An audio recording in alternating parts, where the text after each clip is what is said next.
باللہ من الشیطان الرجیم بسم اللہ الرحمن الرحیم السلام علیکم ورحمۃ اللہ وبرکاتہ۔ معزز حاضرین اکرام،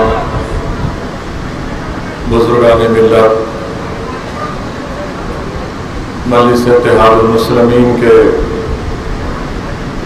شریک معتمد و رکن اسمبلی جناب احمد پاشا قادری صاحب، اراکین بلدیہ، محبان مجلس،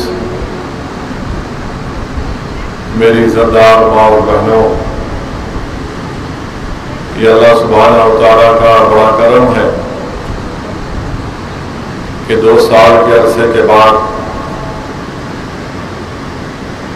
تاریخی مکہ مسجد میں جلسہ ام القرآن جمعۃ الوداع میں ماہ مبارک رمضان میں منعقد کیا جا رہا ہے۔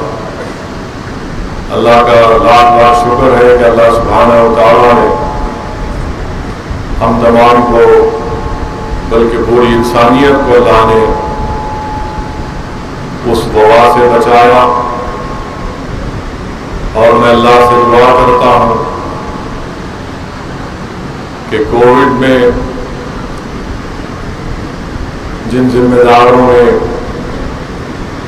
اپنے اپنے عزیز و غالب کو کھویا، ہم تمام مل کر اللہ سے دعا کرتے ہیں کہ اللہ سبحانہ و تعالیٰ ان کی مغفرت فرمائے، اور اللہ سبحانہ و تعالیٰ جنہوں نے اپنے والدین کو، اپنے بھائی بہن کو، اپنی بیوی کو، اپنے دوست احباب کو کھویا، اللہ ان سب کو صبر جمیل عطا کرے۔ میرے عزیز دوستوں اور بزرگوں، رمضان کا مبارک مہینہ ہے، ہم جہنم سے نجات کے دہے میں ہیں، نزول قرآن کا مہینہ ہے، اور اللہ کے رسول صلی اللہ علیہ وسلم نے حدیث شریف میں ارشاد فرمایا کہ اگر تم نیکی کی زندگی گزارنا چاہو، شہیدوں کی موت چاہتے ہو، حشر کے دن راحت چاہتے ہو، قیامت کی گرمی میں سایہ چاہتے ہو، ہدایت چاہتے ہو، تو رسول اللہ صلی اللہ علیہ وسلم نے ارشاد فرمایا اللہ کے کلام قرآن کریم کو پڑھو، سنو، سمجھو، کیونکہ یہ شیطان کے قلعے سے تم کو محفوظ رکھتا ہے۔ میرے عزیز دوستوں اور بزرگوں، اللہ کے رسول صلی اللہ علیہ وسلم یہ ارشاد فرما رہے ہیں کہ اگر نیکوں کی طرح زندگی گزارنا ہے، شہیدوں کی موت اگر ہم کو آنا ہے، حشر کے میدان کے دن راحت ملنا ہے، قیامت کی گرمی میں سایہ ملنا ہے، ہدایت ملنا ہے، شیطان کے شر سے محفوظ رکھنا ہے اپنے آپ کو، تو رحمت اللہ علیہ صلی اللہ علیہ وسلم فرما رہے ہیں کہ قرآن کریم کو پڑھو، سنو، اس پر عمل کرو۔ میرے عزیز دوستوں اور بزرگوں، اسی مبارک مہینے میں، اس مبارک مہینے کی 8، 12 اور 18 تاریخ اور رمضان کی پہلی تاریخ کو اللہ سبحانہ و تعالیٰ نے حضرت ابراہیم علیہ السلام کی امت کے لیے صحیفہ نازل کیا، حضرت موسیٰ علیہ السلام کے لیے توراۃ، حضرت داؤد علیہ السلام کی امت کے لیے زبور، اور حضرت عیسیٰ علیہ السلام کی امت کے لیے اللہ نے انجیل کو نازل کیا، اور تمام انسانیت کے لیے اللہ سبحانہ و تعالیٰ نے 27 رمضان کے دن قرآن کریم کو نازل کیا۔ میرے عزیز دوستوں اور بزرگوں، یہ مبارک مہینہ اب ہم سے رخصت ہو رہا ہے. مجھے اللہ کے رسول صلی اللہ علیہ وسلم کی حدیث شریف یاد آ رہی ہے کہ اللہ کے رسول صلی اللہ علیہ وسلم خطبہ دینے سے پہلے منبر پر قد مبارک رکھتے ہیں, آمین کہتے ہیں. ویسے ہی 3 مرتبہ رسول اللہ صلی اللہ علیہ وسلم آمین کہتے ہیں. نماز کے بعد صحابہ کرام نے رسول اللہ صلی اللہ علیہ وسلم سے پوچھا, یا رسول اللہ صلی اللہ علیہ وسلم آپ نے 3 مرتبہ آمین کیوں کہی؟ تو رحمت اللہ صلی اللہ علیہ وسلم نے ارشاد فرمایا, پہلی مرتبہ میں نے آمین اس لیے کہی کہ جبریل امین میرے سامنے کھڑے تھے اور دعا کر رہے تھے کہ جس نے رمضان کو پایا اور اپنی گناہوں کی مغفرت اللہ سے نہیں کرایا وہ ہلاک ہو جائے. تو میں نے آمین کہا. دوسری مرتبہ میں نے آمین اس لیے کہا کہ جبریل امین دعا کر رہے تھے کہ ہلاک ہو جائے وہ شخص جس محفل میں اللہ کے حبیب محمد مصطفیٰ صلی اللہ علیہ وسلم کا ذکر ہو اور ان پر درود و سلام نہ پڑھا جائے تو ہلاک ہو جائے. تو رسول اللہ صلی اللہ علیہ وسلم نے آمین کہا. تو درود و سلام کے نذرانے ہم پیش کرتے ہیں کہ اللہم صلی علی سیدنا محمد عبدک رسولک نبی امین علیہ وسلم. تیسری مرتبہ رسول اللہ صلی اللہ علیہ وسلم نے ارشاد فرمایا کہ جبریل امین دعا فرما رہے تھے کہ جس نے اپنے ضعیف ماں باپ کو پایا اور ان کی خدمت نہیں کی وہ ہلاک ہو جائے. تو اللہ کے رسول صلی اللہ علیہ وسلم نے آمین کہا. میرے عزیز دوستوں اور بزرگوں, علماء کرام نے لکھا کہ دعا کرنے والے کون ہیں؟ دعا کرنے والے پورے فرشتوں کے سردار حضرت جبرائیل علیہ السلام. وہ دعا کر رہے ہیں اور آمین کون کہہ رہے ہیں؟ پورے نبی اور رسولوں کے سردار محمد مصطفیٰ صلی اللہ علیہ وسلم. میرے عزیز دوستوں اور بزرگوں, ابھی بھی رمضان کے چند دن باقی ہیں, اس مبارک مہینے کے چند دن باقی ہیں. اگر ہم سے غفلت ہوئی ہوگی تو ہم دوبارہ اللہ سے رجوع کریں گے اپنے آپ کو. اگر کسی سے کسی وجہ سے روزے نہیں رکھ سکے وہ روزے رہ سکتے ہیں. اگر کسی نے تراویح کی نماز نہیں پڑھی ابھی موقع ہے, تراویح کی نماز پڑھ لو. اگر کسی نے نمازیں نہیں پڑھی تو مبارک مہینہ ہے, نمازیں پڑھ لو, کیونکہ نفل کا ثواب فرض کے برابر اور فرض کا ثواب 70 گنا اضافہ کر دیا جاتا. اس مبارک مہینے میں اگر تمہارے ماں باپ زندہ ہیں ان کی قدر کرو, ان کی خدمت کرو. اگر ہم سے غلطی ہوئی ہے وہ ناراض ہیں تو ان کو راضی کر لو. میرے عزیز دوستوں اور بزرگوں, اللہ کے رسول صلی اللہ علیہ وسلم کے حدیث شریف کو محدث دکن حضرت عبداللہ شاہ صاحب قبلہ اپنی کتاب رمضان میں حدیث شریف لکھتے ہیں کہ اللہ کا عرش ہے اور اللہ کے عرش کے بازو حضرت آدم علیہ السلام سبز رنگ کے کپڑے پہنے ہوئے اور حضرت آدم علیہ السلام رحمت العالمین صلی اللہ علیہ وسلم کو پکار کر کہتے ہیں کہ اے احمد صلی اللہ علیہ وسلم وہ دیکھو تمہاری امتی کو فرشتے جہنم میں ڈالنے لے کر جا رہے ہیں. اللہ کے رسول صلی اللہ علیہ وسلم دوڑتے ہیں اور فرشتوں سے کہتے ہیں کہ میرا امتی ہے اس کو تم جہنم میں مت ڈالو. فرشتے رحمت العالمین صلی اللہ علیہ وسلم سے کہتے ہیں کہ ہم بہت سخت ہیں, ہم صرف اللہ کا حکم مانتے ہیں.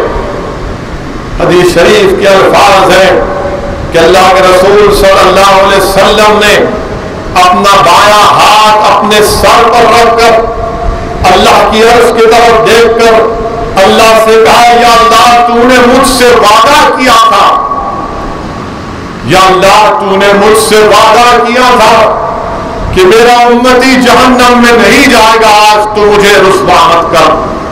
اللہ سبحانہ و تعالیٰ کی رحمت جوش میں آئے گی، اللہ حکم دے گا کہ محمد صلی اللہ علیہ وسلم کی اطاعت کرو، تو فرشتے اس امتی کو واپس لے کر آئیں گے اور رسول اللہ صلی اللہ علیہ وسلم اپنے پاس سے کاغذ نکال کر اس شخص کے نامہ اعمال میں نیکی کے پلے میں رکھیں گے، تو نیکی کا پلے میں اضافہ ہو جائے گا، تو پکارنے والا پکارے گا یہ خوش قسمت ہے، یہ خوش قسمت ہے، اس کی نیکیوں کا پلہ بڑھ گیا۔ اللہ حکم فرمائے گا کہ اس کو جنت میں داخل کرو۔ وہ شخص رسول اللہ صلی اللہ علیہ وسلم کو دیکھ کر کہے گا کہ کیا خوبصورت آپ کا چہرہ ہے، کیا خوب آپ کی اخلاق ہے، میرے ماں باپ آپ پر قربان، آپ کون ہیں؟ تو اللہ کے رسول صلی اللہ علیہ وسلم فرماتے ہیں کہ میں وہ ہوں جس پر تم نے دنیا میں مجھ پر درود و سلام بھیجتا تھا، میں اللہ کا حبیب محمد مصطفیٰ صلی اللہ علیہ وسلم۔ پھر پوچھتا ہے رسول اللہ صلی اللہ علیہ وسلم آپ نے میری نیکیوں کے پلے میں وہ کاغذ کیا رکھا؟ تو اللہ کے رسول صلی اللہ علیہ وسلم نے کہا کہ جو تو دنیا میں مجھ پر درود و سلام کرتا تھا میں نے اس کو تیری نیکیوں کے پلے میں رکھ دیا۔ میرے عزیز دوستوں اور بزرگوں، اس لیے علماء کرام نے اہل دل نے ہم سے کہا کہ درود السلام کے نذرانے اللہ کے رسول صلی اللہ علیہ وسلم پر پیش کرتے رہو، اور مجھے امید ہے کہ شاید وہ گناہگار اسد الدین اویسی ہوگا اور رسول اللہ صلی اللہ علیہ وسلم مجھے جہنم کی آگ سے بچا لے۔ یہ میرا عقیدہ ہے، یہ میرا ایمان ہے۔ میرے عزیز دوستوں اور بزرگوں، وہیں پر ایک اور حدیث شریف آیا کہ ایک شخص کے نامہ اعمال تولے جائیں گے، نیکیاں اور گناہ برابر رہیں گے، اچانک گناہ بڑھ جائیں گے، حکم ہوگا اس کو جہنم میں ڈال دو، حکم ہوگا اس کو جہنم میں ڈال دو۔ وہ بولے گا یا اللہ کس لیے؟ اب تک تو میری نیکیاں اور گناہ برابر تھے، اچانک میرے گناہوں میں کیسے اضافہ ہو گیا؟ تو آواز آئے گی کہ تو نے دنیا میں اپنے ماں باپ کو اف کہا تھا، تو نے اپنے ماں باپ کو اف کہا تھا۔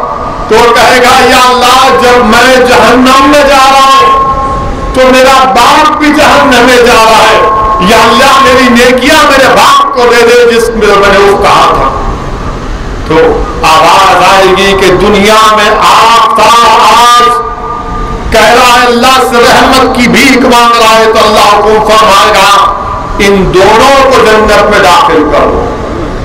میرے عزیز دوستوں اور بزرگوں، یاد رکھیے یہ نزول قرآن کا مہینہ، حدیث شریف میں آیا کہ اللہ سبحانہ و تعالیٰ نے زمین و آسمان کو بنانے سے 1000 سال پہلے سورہ یاسین اور طٰہٰ پڑھا، اور جب فرشتوں نے سنا تو فرشتوں نے پکار کر کہا کہ خوشخبری ہو اس امت پر جو یہ قرآن نازل ہوگا، خوشخبری ہو ان سینوں میں جو یہ قرآن محفوظ ہوگا، خوشخبری ہو ان زبانوں پر جو یہ قرآن کو پڑھیں گے۔ ابن حجر رحمۃ اللہ علیہ لکھتے ہیں اس حدیث شریف کے بارے میں کہ اللہ نے فرشتوں کے سامنے یہ کہا کہ تم سورہ یاسین اور سورہ طٰہٰ فرشتوں کے سامنے پڑھو تاکہ ان سوروں کی قرآن کی عظمت کا اندازہ ہو سکے۔ میرے عزیز دوستوں اور بزرگوں، اسی لیے رسول اللہ صلی اللہ علیہ وسلم نے فرمایا کہ میری امت کی بہترین عبادت قرآن کریم کی تلاوت، میری امت کی بہترین نفل عبادت قرآن کریم کی تلاوت۔ میرے عزیز دوستوں اور بزرگوں، نزول قرآن کا مہینہ ہے، ہم تمام نے قرآن کی تلاوت کی، شب بیداری کی، تراویح میں قرآن کریم کی تلاوت کو سنا، 20 رکعت نماز پڑھی۔ مجھے یہاں پر وہ حدیث شریف یاد آ رہی ہے کہ قرآن کریم کی عظمت کو سمجھنے کے لیے، اللہ کے کلام کو سمجھنے، اہمیت سمجھنے کے لیے، کہ امام جلال الدین سیوطی روایت لکھتے ہیں کہ ایک مرتبہ حضرت موسیٰ ایک خبر کے سامنے سے جا رہے تھے، دیکھتے ہیں کہ خبر میں عذاب ہو رہا ہے، دیکھتے ہیں کہ خبر میں عذاب ہو رہا ہے، اور جب واپس جاتے ہیں دیکھتے ہیں کہ خبر میں اس کو راحت مل چکی۔ وہ اللہ سے پوچھتے ہیں، یا اللہ یہ ماجرا کیا ہے؟ جب میں دیکھا تو عذاب میں تھا، اب وہ خبر میں ہے، خبر میں تو کوئی نیکیاں نہیں کر سکتا، اس کے نامہ اعمال ختم ہو گئے۔ تو اللہ سبحانہ و تعالیٰ نے یہ فرمایا کہ موسیٰ، جب یہ گناہگار اس انتقال کر گیا تو اس کی بیوی حاملہ تھی، اس کی بیوی حاملہ تھی، اس کی بیوی نے اس کے بیٹے کی اچھی تربیت کی۔ جب وہ 5 سال کا ہوا تو اس کی بیوی نے، مرنے والے کی بیوی نے اس کو مکتب کو بھیجایا، مدرسے کو بھیجایا، اور وہ معصوم بچہ توتلے انداز میں کہنا شروع کیا، بسم اللہ الرحمن الرحیم۔ تو اللہ نے فرمایا کہ جو بچہ مجھے رحمان اور رحیم کہہ کر پکارتا ہے، میری رحمت جوش میں آئی، میں کیسے اس کے باپ کو عذاب دے سکتا ہوں؟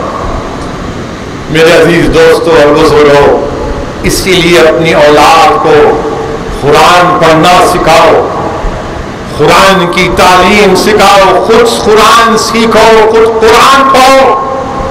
میرے عزیز دوستوں اور بزرگوں، شاہ ولی اللہ محدث دہلوی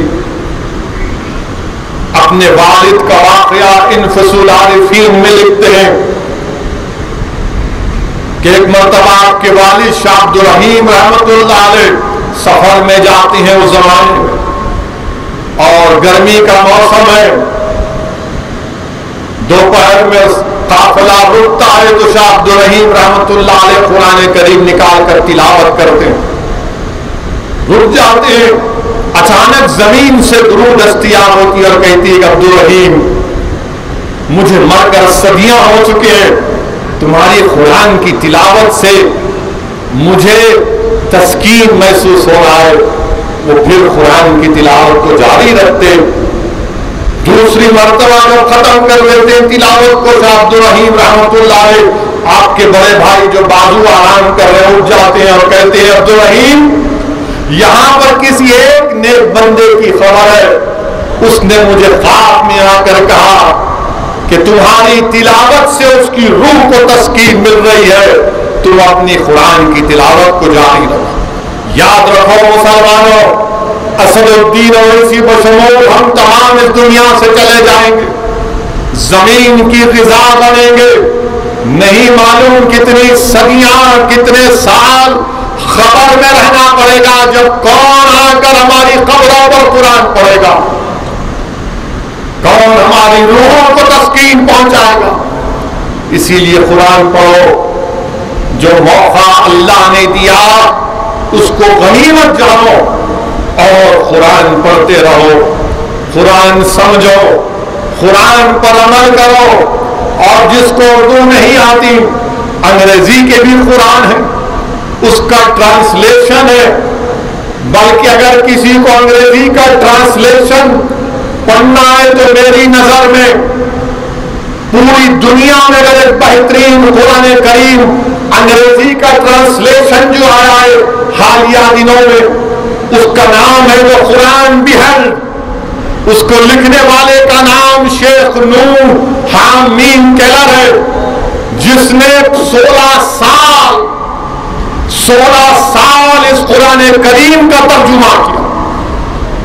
16 سال کے بعد شیخ نور خان مین کلام نے انگریزی میں عربی سے اس کا ترجمہ کیا. اور اگر کوئی پڑھنا چاہتا ہے تو حضرت گوگل پر ایمیزون پر جائیں اور ایمیزون سے اس کا آرڈر کر کے انگریزی کی قرآن پڑھے, آپ کو بڑا اس سے فائدہ ملے گا. میرے عزیز دوستوں اور بزرگوں, یہ مبارک مہینے کے چند راتیں ہمارے پاس باقی ہیں.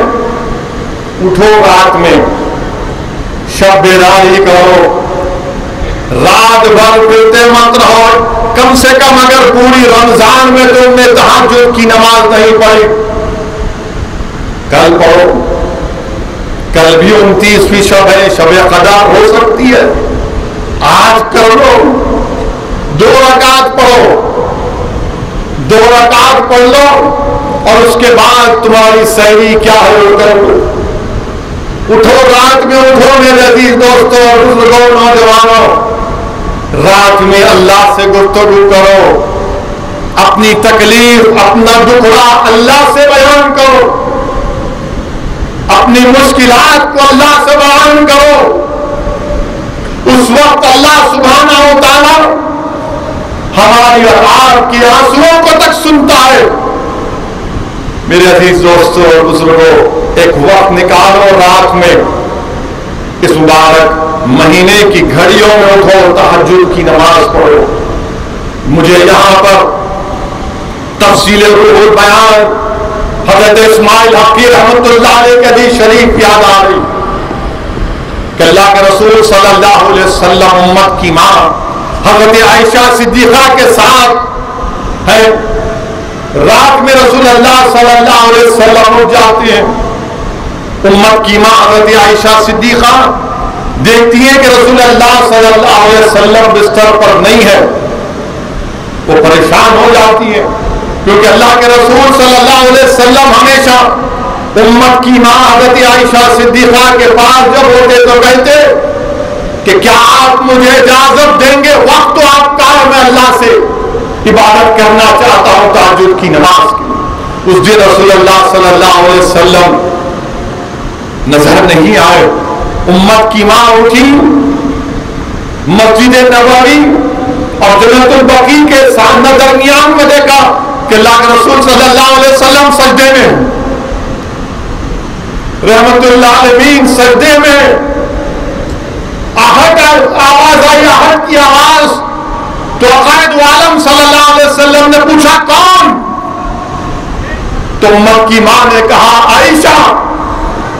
آقا نے فرمایا کون عائشہ؟ کہا میں آپ کی زوجہ. آقا نے کہا کون زوجہ؟ کہا میں ابو بکر صدیق کی بیٹی. تو آقا نے کہا کون ابو بکر؟ وہ پریشان ہو گئی اور واپس اپنے رسول اللہ صلی اللہ علیہ وسلم کے گھر میں آ گئی. بعد میں دیکھتی ہیں کہ رسول اللہ صلی اللہ علیہ وسلم تشریف لائے. جب امت کی ماں گئی تو بارش ہو رہی تھی, واپس آئی تو بارش ہو رہی تھی. اور جب آپ نے رسول اللہ صلی اللہ علیہ وسلم کو واپس آتے دیکھا تو جسم مبارک پر ایک بھی خطرہ نہیں پانی کا. پوچھا رسول اللہ صلی اللہ علیہ وسلم یہ کیا بات ہے کہ میں آپ کے پاس آئی, آپ نے پوچھا کون؟ میں نے کہا عائشہ. آپ نے کہا کون عائشہ؟ میں نے کہا آپ کی زوجہ. آپ نے فرمایا کون زوجہ؟ میں نے کہا ابو بکر صدیق کی بیٹی. آپ نے کہا کون ابو بکر؟ کیا فرمایا رسول اللہ صلی اللہ علیہ وسلم نے ہماری امت کی ماں سے کیا کہا؟ وہ وقت میرے اور اللہ کا ہے صرف. اگر کوئی نبی بھی آ جائے, اگر کوئی انسان بھی آ جائے تو میں کسی کو نہیں جانتا اس وقت. وہ وقت میرے اور اللہ کا ہے. پھر بی بی عائشہ نے پوچھا رسول اللہ وہ کیا وقت ہے؟ تو کہا کہ میں اللہ سے گفتگو کرتا ہوں، اپنی بات کو اللہ کے ساتھ میں رکھتا ہوں۔ میرے عزیز دوستو اور بزرگوں، پھر حضرت عائشہ بھی امت کی ماں نے پوچھا، یا رسول اللہ میں تو آپ کا تہمن اوڑھ کر گئی تھی، اس پر پانی کے قطرے ہیں، آپ پر کچھ نہیں ہے۔ جو رسول اللہ صلی اللہ علیہ وسلم نے مسکرا کر کہا تھا کہ عائشہ تم نے میرا تہمن پہنا، اس پر اللہ کی رحمت نازل ہوئی تھی۔ میرے عزیز دوستو اور بزرگوں، اسی لیے اہل دل کہتی ہے کہ اٹھو راتوں میں، بھیک مانگو اللہ سے، مغفرت مانگو اللہ سے۔ امام جلال الدین رومی رحمت اللہ علیہ اپنے مثنوی شریف میں لکھتے ہیں کہ نمرود 500 سال ظلم کیا تھا، 500 سال نمرود ظلم کیا تھا، مگر ہر رات کو نمرود اٹھتا تھا، اٹھ کر کہتا تھا خدا تو ہی ہے یا اللہ، میں تیرا گناہگار بندہ، مجھے معاف کر دے۔ تو اللہ اس کو معاف کرتا تھا کہ شاید یہ توبہ سچی توبہ کر لے گا، راہ راست پر آ جائے گا۔ 500 سال وہ تہجد کی نماز پڑھتا تھا، رات میں اٹھ کر اللہ اس کو مہلت دیتا تھا۔ تو اہل دل نے کہا تم کو مہلت ملتی ہے، رمضان کا مہینہ ہے، نوجوانوں اٹھو، تھوڑا نفس پر دباؤ ڈالو۔ کیا تم 2 رکعت تہجد کی نماز نہیں پڑھ سکتے؟ اور وہ نوجوانوں پڑھو، عادت ڈالو۔ جب 500 سال نمرود کو موقع ملا تو ہمارے وطن عزیز میں جو فرعون اور نمرود کے خاتمے کے لیے تم کو تہجد پڑھنا پڑے گا، تاکہ اللہ سبحانہ و تعالیٰ ان کے ظلم کا خاتمہ کر دے۔ میرے عزیز دوستوں اور بزرگوں، یہ مبارک مہینے کی آخری گھڑیاں ہیں۔ یہ آئندہ سال پھر رمضان آئے گا۔ ہو سکتا ہے کہ اسد الدین اویسی اور آپ میں سے کوئی زندہ نہ رہے، مگر رمضان تو آئے گا۔ اپنی نعمتیں، اپنی رحمتیں رسول اللہ صلی اللہ علیہ وسلم کی امت پر بانٹتا جائے گا۔ اسی لیے حدیث شریف میں آیا کہ جب حساب کتاب کا دن ہوگا، جب حساب کتاب کا دن ہوگا تو رمضان کھڑا ہو جائے گا۔ اللہ پوچھے گا بتاؤ رمضان کیوں کھڑے ہو گئے؟ تو اللہ کہے گا یہ فلاں فلاں فلاں، ان سے کوئی حساب کتاب نہیں، اللہ ان کو جنت میں لے کے جاؤ۔ یہ روزہ رکھنے والے تھے یا اللہ، یا اللہ یہ روزہ رکھنے والے تھے۔ اللہ سبحانہ و تعالیٰ کہے گا، اللہ سبحانہ و تعالیٰ بیٹھ جائیے، اللہ سبحانہ و تعالیٰ کہے گا کہ ان کو جنت میں لے کے جاؤ۔ پھر روزہ کھڑے ہو جائے گا، پھر روزہ کھڑے ہو جائے گا۔ اللہ فرمائیں گے اب کیا ہے بتاؤ؟ تو بولیں گے یا اللہ ان تمام کے سامنے اس پر عزت کا تاج پہنا، عزت کا تاج پہنایا جائے گا۔ پھر رمضان کھڑا ہو جائے گا، اللہ سبحانہ و تعالیٰ بولیں گے اب بتاؤ کیا ہے؟ تو کہے گا یا اللہ میرے رمضان کے روزے دار کو انبیاء اور رسول کے سائے میں رکھتے ہو۔ پھر ان کو سائے میں رکھ دیا جائے گا۔ پھر رمضان کھڑا ہو جائے گا اور کہے گا یا اللہ یہ تو روزے کی وجہ سے تھا، اب ان کی نیکیوں کا اعمال کی وجہ سے تو ان کو عزت سے نواز دے۔ میرے عزیز دوستوں اور بزرگوں، اسی لیے اللہ کے رسول صلی اللہ علیہ وسلم نے حدیث شریف میں فرمایا کہ بہشت کا دروازہ، جنت کا دروازہ ہمیشہ بند رہتا ہے۔ صحابہ کرام نے پوچھا رسول اللہ کب کھلتا ہے؟ جب تم بھوکے رہتے ہو، روزے سے رہتے ہو تو جنت کا دروازہ کھلتا ہے۔ حدیث قدسی ہے کہ اللہ کے رسول صلی اللہ علیہ وسلم نے ارشاد فرمایا کہ اللہ فرماتا ہے کہ جو میری رضا کے لیے روزہ رکھتا ہے میں اس کی جسم کی تندرستی کا ذمہ لیتا ہوں۔ میرے عزیز دوستوں اور بزرگوں، یہ ماہ مبارک کی چند گھڑیاں ہمارے سامنے ہیں، اس کی قدر کرو، اس کو سمجھو، اس پر عمل کرو۔ اور میں ان لوگوں سے بھی مخاطب ہوں، مکہ مسجد کی تاریخی مسجد سے، کہ جن کو اللہ نے توفیق دی روزہ رکھنے کی، نمازیں پڑھنے کی، تہجد پڑھنے کی، زکات دینے کی، صدقہ کرنے کی، یاد رکھو کبھی بھی تم حقارت کی نظر سے، غرور سے ان لوگوں کی طرف مت دیکھو جو یہ کام نہیں کر سکے۔ میں اکثر یہ دیکھتا ہوں کہ لوگ جب روزہ رہتے ہیں، تراویح پڑھتے ہیں، تہجد پڑھتے ہیں، تو بولے ارے انہیں قائم یعنی آتا ہی نہیں، انہیں روزہ نہیں رہتا ہے، انہیں نہیں۔ میرے بھائی، تم کون ہوتے کسی کا دل کا حال جاننے والے؟ اللہ کو معلوم اس کا دل کا حال کیا ہے۔ ہو سکتا ہے کہ وہ اللہ سے زیادہ قریب ہو تم سے زیادہ، اللہ سے وہ قریب ہو جائے۔ اسی لیے اگر کسی کو دیکھے تو دعا کرو، یا اللہ اس کو بھی نیک بنا دے، مجھے اس سے بڑھ کر نیک بنا دے۔ اور جو روزہ نہیں رکھ رہے، جو نمازیں نہیں پڑھ رہے، میں ان سے کہہ رہا ہوں آؤ، اللہ کی رحمت جوش میں ہے، اللہ کی رحمت جوش میں ہے، جنت کے دروازے کھلے ہیں، شیطان جہنم میں دھکیل دیا گیا، رزق میں اضافہ ہو گیا، اللہ کی رحمت برس رہی ہے، نزول قرآن کا مہینہ ہے۔ آؤ میرے دوستو، اگر تم نے اس ماہ مبارک کے مزے کو نہیں چکا تو آؤ میرے عزیز دوستو بزرگو، تم بھی آؤ تاکہ تم پر ہم پر بھی اللہ کی رحمت برسے۔ میرے عزیز دوستو اور بزرگو، دوسری اہم بات میں آپ سے کرنا چاہ رہا تھا کہ اس ماہ مبارک میں جنگ بدر بھی ہوئی۔ اس ماہ مبارک کی 17 تاریخ کو جنگ بدر ہوئی، اور جنگ بدر میں 2 ہجری میں روزے فرض ہوئے اور 2 ہجری میں جہاد فرض ہوا۔ جنگ بدر کے سلسلے میں علماء کرام نے لکھا کہ رسول اللہ صلی اللہ علیہ وسلم نے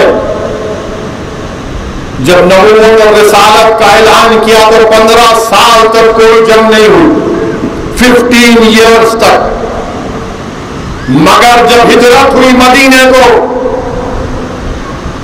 تو مشرکان مکہ مدینے کے قریب بھی آ کر مسلمانوں کے اونٹ کو، بکریوں کو چوری کر جاتے، تکلیف دیتے۔ تو رسول اللہ صلی اللہ علیہ وسلم کو جب یہ معلوم ہوا کہ ابو سفیان جو اس وقت تک اسلام نہیں قبول کیے تھے، ایک تجارت کا قافلہ لے کر ساحلی راستے سے بدر سے ہوتے ہوئے مکے کو جا رہے ہیں، اور رسول اللہ صلی اللہ علیہ وسلم کو معلوم ہوا کہ اس میں تجارت کا سامان بھی ہے اور اسلحہ بھی ہے، تو اللہ کے رسول صلی اللہ علیہ وسلم نے صحابہ کرام سے کہا کہ نکلو اپنے گھروں سے، اس قافلے کو روکنا ہے، اس قافلے کو روکنا ہے۔ اگر یہ مکہ پہنچے گا تو ان کی اس اسلحوں سے ان کی طاقت میں اضافہ ہوگا۔ رسول اللہ صلی اللہ علیہ وسلم کے حکم پر صحابہ کرام اپنے اپنے گھروں سے نکلتے ہیں، اپنے اپنے گھروں سے روانہ ہوتے ہیں، تو رسول اللہ صلی اللہ علیہ وسلم اپنے جاسوسوں کو اس قافلے کی آمد و رفت کو جاننے کے لیے بھیجاتے ہیں۔ اللہ کے رسول صلی اللہ علیہ وسلم دعا کرتے ہیں، یا اللہ یہ میرے صحابہ بے پیادہ ہیں، ان کو سواری کا انتظام کر دے، ان کے جسم پر کپڑے نہیں ہیں، ان کو کپڑے دے دے، یہ بھوکے ہیں ان کو رزق دے دے۔ اور صحابہ کرام کے ساتھ رسول اللہ صلی اللہ علیہ وسلم جب نکلتے ہیں تو ایک مقام پر ابو سفیان کو اون کی مینگنیاں نظر آئی. انہوں نے مینگنیوں کو توڑ کر دیکھا تو اس میں گٹلیاں نکلی. ابو سفیان سمجھ گئے کہ مدینے کے کھجور کی گٹلیاں ہیں. انہوں نے فوراً ایک تیز سوار پر ایک آدمی کو بٹھایا جس کا نام زمزم غفاری. زمزم غفاری سے کہا کہ جا مکے کو اور مشرکان مکہ کو کہنا کہ محمد صلی اللہ علیہ وسلم مدینے سے نکل چکے ہیں. تو زمزم غفاری ایک تیز سواری کے ساتھ بیٹھ کر نکلتا ہے مکے کی طرف. تو عالم روحانیت میں رسول اللہ صلی اللہ علیہ وسلم کی پھوپھی حضرت عاتیقہ ایک خواب دیکھتی ہے.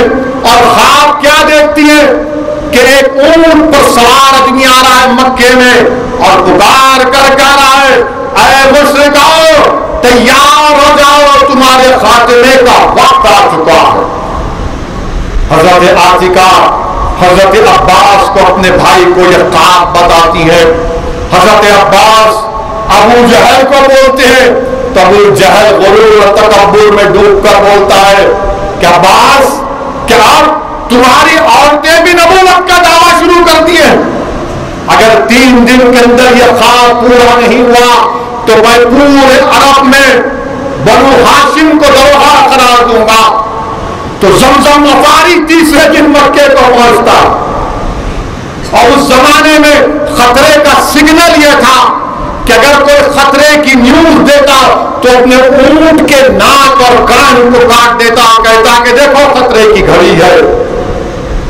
عبداللہ محدث دہلوی اپنی کتاب مدارج النبوہ کے دوسرے جلد میں لکھتے کہ زمزم غفاری نے بھی خواب دیکھ لیا تھا کہ مکے میں لوگ آ کر کہہ رہے ہیں کہ تم تباہ و برباد ہونے والے ہو. ابو جہل جب یہ دیکھتا ہے تو سب سے کہتا ہے کہ چلو تیاری کرو، اب محمد صلی اللہ علیہ وسلم سے مقابلہ کرنا ہے سوائے ابو لہب کے. مگر ابو سفیان جو اس وقت تک اسلام نہیں قبول کیے تھے وہ ساحلی راستے سے نکل کر مکے کی طرف روانہ ہو جاتے اور پیغام بھی جاتے ابو جہل کو کہ مت نکلو، رسول اللہ صلی اللہ علیہ وسلم سے جنگ مت کرو، میں قافلہ لے کر نکل چکا ہوں. مگر ابو جہل کہتا ہے کہ نہیں، ہم شان و شوکت سے نکلیں گے، باجا بجائیں گے، ناچیں گے، ناچنے والی خواتین کو رکھیں گے، اونٹ کاٹیں گے اور محمد صلی اللہ علیہ وسلم اور ان کے ساتھیوں کا نعوذ باللہ خاتمہ کریں گے تاکہ پورے عرب میں معلوم ہو جائے ہماری طاقت. وہ نکلتے ہیں 1000 کا لشکر، کوئی 900 ہوتا روایتوں میں آیا.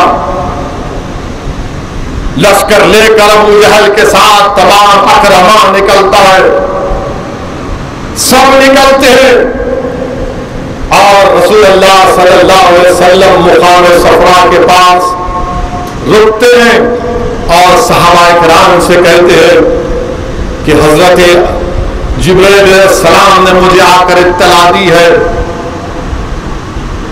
کہ کفاران مکہ مقابلے کے لیے نکلے ہیں، اگر ہم مقابلہ کریں گے تو اللہ ہم کو غالب کرے گا. رسول اللہ صلی اللہ علیہ وسلم مشورہ کرتے ہیں. صدیق اکبر کہتے ہیں یا رسول اللہ ہم آپ کے حکم کے منتظر ہیں. فاروق اعظم کہتے ہیں یا رسول اللہ آپ کا حکم ہمارے لیے آخری حرف ہے.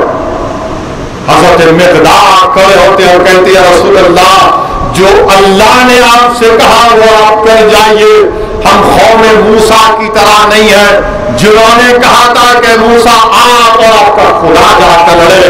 صاحب بن معاذ انصار سے کھڑے ہو کر کہتے ہیں یا رسول اللہ اگر آپ ہم کو سمندر میں کودنے کے لیے کہیں گے تو ہم کود جائیں گے.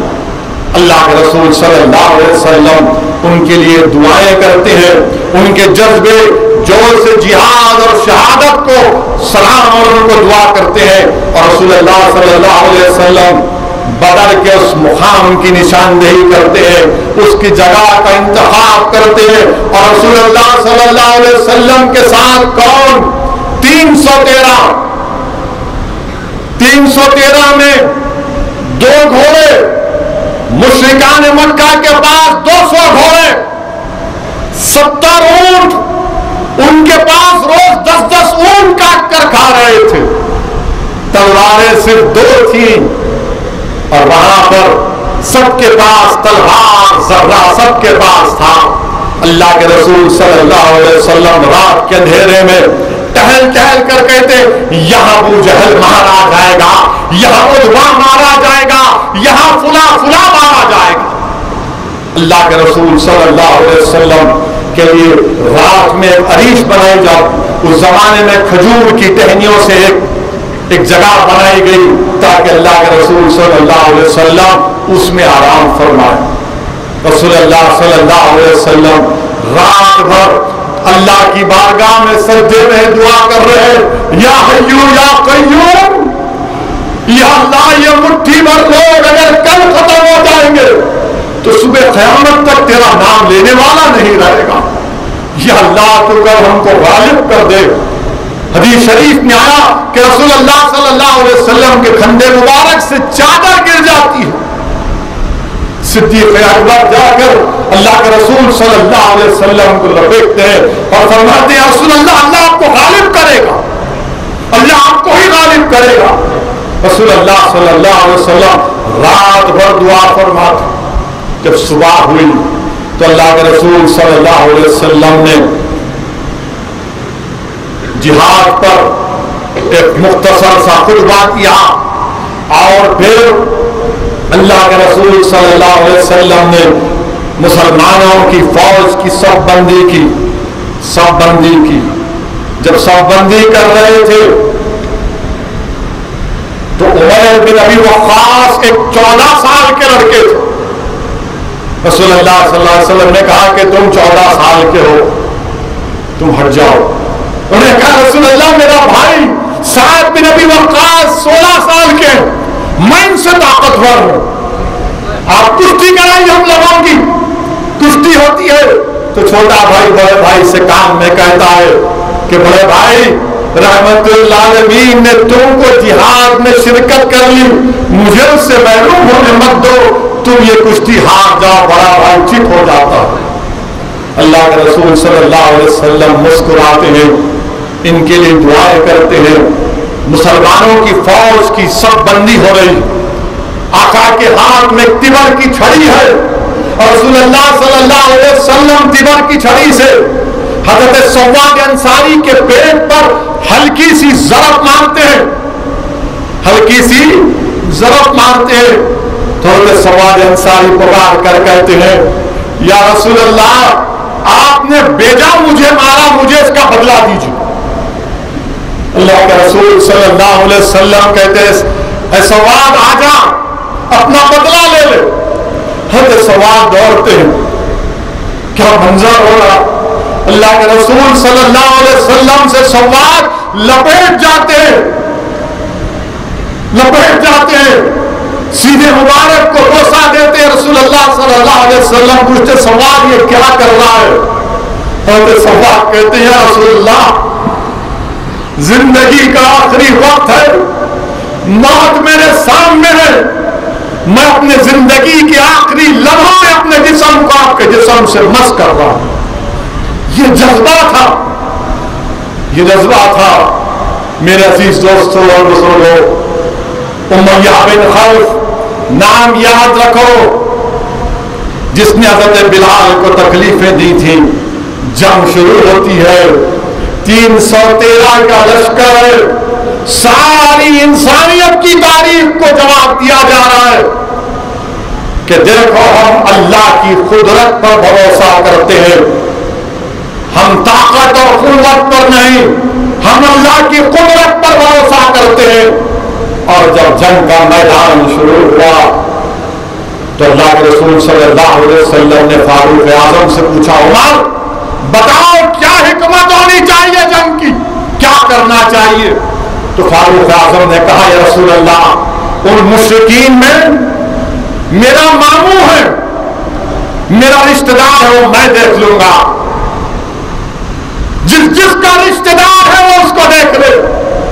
آپ سوچئے، فاروق اعظم کے سامنے ماموں آئے قدم، ابو عبیدہ بن جراح کے سامنے باپ آئے۔ علماء نے لکھا کہ ابو عبیدہ بن جراح یہ دیکھ رہے تھے کہ محمد کا دین یا میرا باپ میں کس کو بچاؤں گا، تو ابو عبیدہ بن جراح نے کہا کہ باپ محمد کے دین پر قربان، باپ کا کام تمام۔ مصعب بن عمر کے بھائی آئے، سگے بھائی بچپنے میں ساتھ تھے، مگر کہا نہیں میں رسول اللہ صلی اللہ علیہ وسلم کا غلام۔ میرے عزیز دوستو اور بزرگوں، اللہ سبحانہ و تعالیٰ نے امام عبداللہ محدث دہلوی اپنی کتاب رحمت اللہ علیہ مدارج النبوہ میں لکھتے ہیں کہ اللہ کی مدد کا نزول ہونا شروع ہوا۔ سورہ انفال جا کر پڑھیے، میں بھی علماء کے پیروں کے پاس سن کر یہ کہہ رہا ہوں۔ سورہ انفال کی آیت نمبر 44 میں مشرکین کے قافلے کو، لشکر کو اللہ نے مسلمانوں کو کم دکھایا اور مسلمانوں کو، کفاروں کو کم دکھایا۔ علماء کرام نے لکھا تاکہ ہمارے دل میں ان کا خوف پیدا نہ ہو اور ان کے دل میں یہ بات ان کو معلوم ہو جائے یہ کم ہے، یہ پورے کے پورے اندر آ جائے۔ دوسری مدد اللہ نے سورہ آل عمران میں لکھا، اس آیات کا ترجمہ مفسرین نے کیا کہ مسلمانوں کا لشکر کم دکھائی دیا تاکہ وہ پوری مسلمانوں کا لشکر بڑھ کر دکھائی دیا۔ پھر تیسری مدد یہ آئی سورہ انفال کی آیات نمبر 9 ہے، 11 ہے، جس میں اس کا ترجمہ علماء نے کیا کہ فرشتوں کا نزول ہوا، فرشتے آئے اور مدد کیے۔ پھر دوسری مدد سورہ انفال کی آیات 13 کہتی ہے کہ اللہ کے رسول صلی اللہ علیہ وسلم جنگ بدر میں اپنے مٹھی میں کنکریوں کو اٹھا کر مشرکین کی طرف پھینکتے، شاہت الوجوہ شاہت الوجوہ کہہ کر پھینکتے تھے، تو اللہ فرمایا کہ میرے حبیب وہ آپ نہیں ہم پھینک رہے ہیں۔ ایک اور مدد، جس جگہ پر مسلمان ٹھہرے تھے تمام پانی کے کنویں پر مشرکین اور کفار نے قبضہ کر لیا تھا، تو اللہ نے بارش کو نازل فرمایا، اللہ نے بارش کو نازل فرمایا۔ 70 مشرکین مکہ ہلاک ہوئے، 14 صحابی جام شہادت میں نوش فرمائے۔ اور جنگ بدر کے واقعات میں بھی آیا کہ افرا کے 2 بیٹے تھے، معاذ اور موز، یہ دونوں لڑکے تاک میں تھے کہ ابو جہل کہاں ہے، ابو جہل کہاں ہے، پوچھتے تھے ابو جہل کہاں ہے، کسی نے کہا یہ ابو جہل ہے، تو معاذ اور موز دوڑے، معاذ نے تلوار سے ابو جہل کی پنڈلی پر مارا، تو موز نے بھی ایک وار کیا، تو ابو جہل کے بیٹے جو اس وقت تک اسلام قبول نہیں کیے تھے، حضرت معاذ کے کھندے پر تلوار ماری، تو حضرت معاذ کا کھندا کٹ گیا، ابو جہل زمین پر گر گیا۔ اور دونوں نے جا کر اللہ کے رسول صلی اللہ علیہ وسلم سے کہا، یا رسول اللہ صلی اللہ علیہ وسلم میں نے ابو جہل کا خاتمہ کر دیا۔ تو بھائی دوسرے بھائی نے کہا کہ میں نے کیا۔ رحمت اللہ علیہ صلی اللہ علیہ وسلم نے دونوں کی تلواریں دیکھی اور کہا کہ تم دونوں نے ابو جہل کو مردار کیا۔ حضرت معاذ کا جو کھندا لٹک رہا تھا، شیخ عبداللہ محدث دہلوی اپنی کتاب میں قاضی ایاز کا کوٹ کر کے لکھتے کہ اللہ کے رسول صلی اللہ علیہ وسلم نے اپنا لاب دہن حضرت معاذ کے کھندے پر لگا کر اس ہاتھ کو جوڑ دیا، وہ جڑ گیا، اور حضرت معاذ حضرت عثمان ذو النورین کی خلافت تک زندہ تھی۔ حضرت معاذ حضرت عثمان ذو النورین کی خلافت تک زندہ تھے۔ جنگ کا میدان میں حضرت عکاشہ دوڑ کر آ رہے ہیں، یا رسول اللہ تلوار ٹوٹ گئی، تلوار ٹوٹ گئی۔ آقا کہتے عکاشہ لکڑی دو، اس سے مقابلہ کرو، لکڑی لیتے میدان میں دوڑ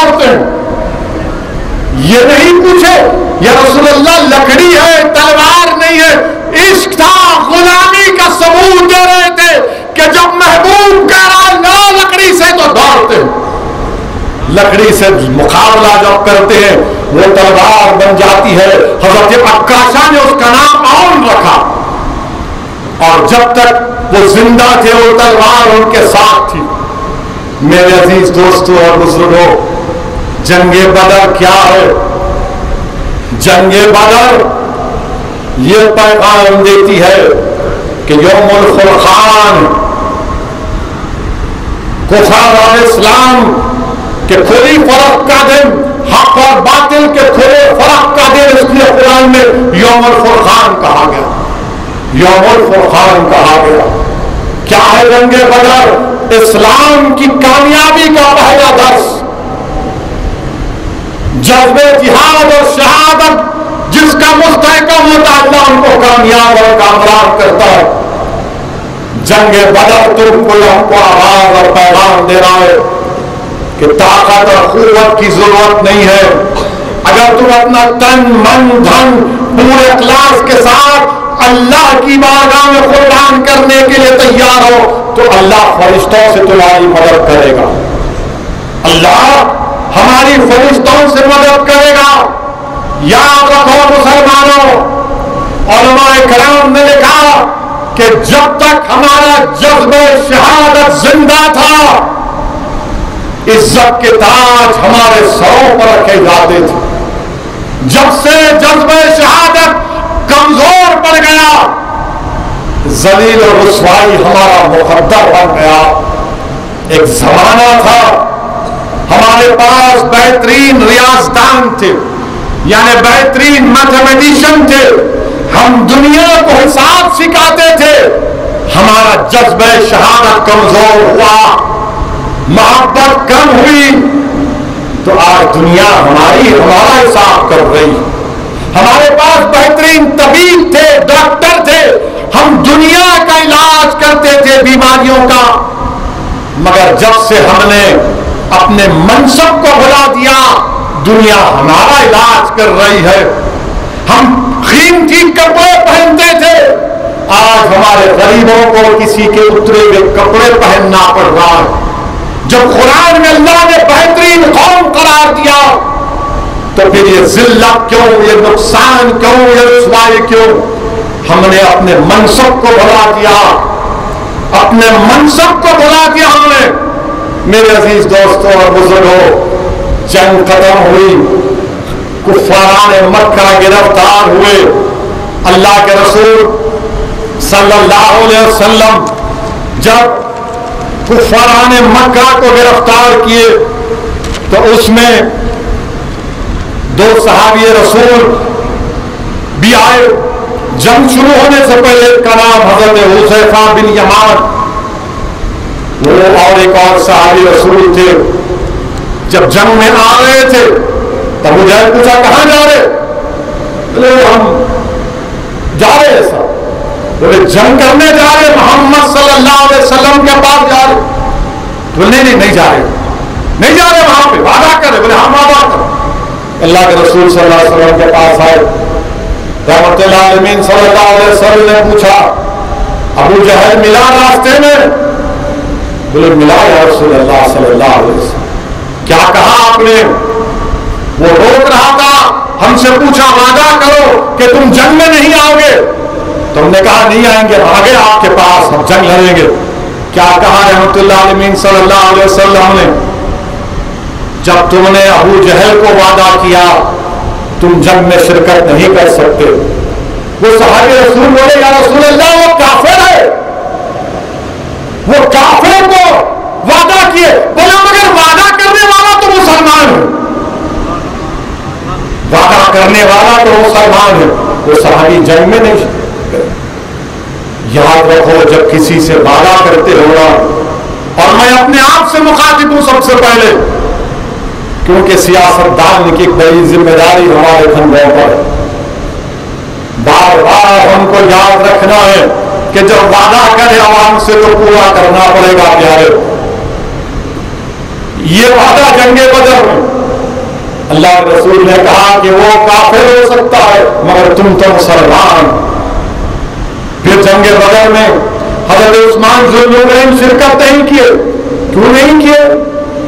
رسول اللہ صلی اللہ علیہ وسلم کی صاحبزادی شہزادی بیمار تھی، آقا نے فرمایا ان کی تیمارداری کرو۔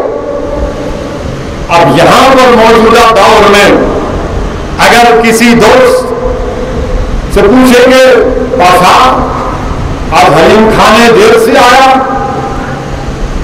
یا نہیں آیا، تو بولیں گے میاں بیوی بیمار تھی، تو دوست بولے گا جورو کا غلام ہو گیا، تو دوسرے دن بولے گا نہیں بیوی بیمار ہے تو کیا میں تو جاؤں گا حلیم کھانے۔ مگر ذوالنورین حضرت عثمان جن کو دیکھ کر فرشتے شرما جاتے تھے، آقا نے کہا آپ کی بیوی رسول اللہ صلی اللہ علیہ وسلم کی شہزادی بیمار ہے، ان کے ساتھ رہو، سمجھو اپنی بیویوں کا خیال رکھو۔ جب بیوی بیمار ہوتی ہے اس کی خدمت کرنا غلامی نہیں ہے جورو کی، وہ عثمان غنی کی سنت ہے، رسول اللہ صلی اللہ علیہ وسلم کا حکم ہے، یاد رکھو۔ جب قیدیوں کو گرفتار کر لیا گیا، مدینے کو لایا گیا، رات میں رسول اللہ صلی اللہ علیہ وسلم آ کر صحابہ کرام سے پوچھے کیا ہو رہا ہے؟ بلم حضرت بلال نے کہا کہ کس کے قیدیوں کو رکھ دیے۔ رسول اللہ صلی اللہ علیہ وسلم سے حضرت بلال نے پوچھا یا صحابی نے پوچھا یا رسول اللہ آپ آرام نہیں فرمائیں؟ رسول اللہ علیہ وسلم نے فرمایا میں کیسے سوتا ہوں، تم نے اتنی سخت رسی بن گئی کہ ان کی تکلیف سے مجھے تکلیف ہو رہی ہے، ان قیدیوں کی رسیوں کو ڈھیلا کر دو، ان قیدیوں کی رسیوں کو ڈھیلا کر دو، ڈھیلا کر دو۔ حکم ہوا تو رسیاں ڈھیلی کر دی، اور پھر اس کے بعد رسول اللہ علیہ وسلم نے کہا کہ فدیہ دو اور اپنے اپنے قیدیوں کو رہا کراؤ۔ مکے کے مشرکین سے کہا آپ کے چچا حضرت عباس بھی ہیں۔ حضرت عباس نے کہا رسول اللہ علیہ وسلم سے کہ میرے پاس تو پیسے نہیں ہیں۔ اللہ کے رسول صلی اللہ علیہ وسلم نے تبسم فرما کر کہا چچا جان وہ جو جنگ میں آنے سے پہلے چچی جان کو جو پیسوں کی تھیلی دی تھی وہی دے دو۔ حضرت عباس پکارتے ہیں کیسے معلوم تم کو؟ تم مدینے میں ہو میں مکے میں تھیلی دیتا ہوں۔ تو پکار کر کہتے ہیں کہ تم اللہ کے سچے نبی ہو اور تم کو علم غیب آتا ہے۔ اور پھر میرے عزیز دوستوں بزرگوں وہ واقعہ بھی آیا کہ اللہ کے رسول صلی اللہ علیہ وسلم کے داماد بھی گرفتار ہو گئے، ابو العاص جو اسلام نہیں قبول کیے، وہ اپنی زوجہ کو حضرت زینب شہزادی رسول صلی اللہ علیہ وسلم کو پیغام بھیجائے کہ فدیہ ادا کرو، تو انہوں نے ایک ہار اپنا بھیجایا۔ جب وہ ہار اللہ کے رسول صلی اللہ علیہ وسلم اپنے ہاتھ میں دیکھا، حدیث شریف میں آیا کہ رسول اللہ صلی اللہ علیہ وسلم پر رفقت طاری ہو گئی، رفقت، آنکھ سے آنسو نکل گئے، اور فرمایا کہ کیا کوئی یہ ہار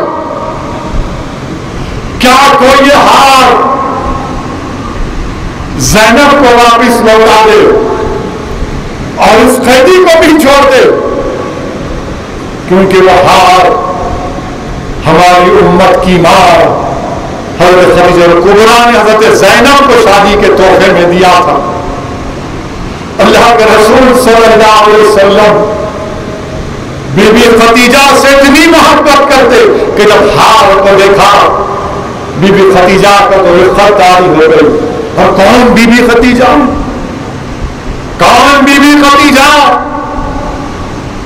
جس نے جب رسول اللہ صلی اللہ علیہ وسلم سے نکاح ہوا تو 20 نوکرانیاں آپ کے پاس تھی، دولت تھی، سب سے دولت مند تھی مکے میں، سب رسول اللہ علیہ السلام کی تبلیغ کے لیے بات دیا۔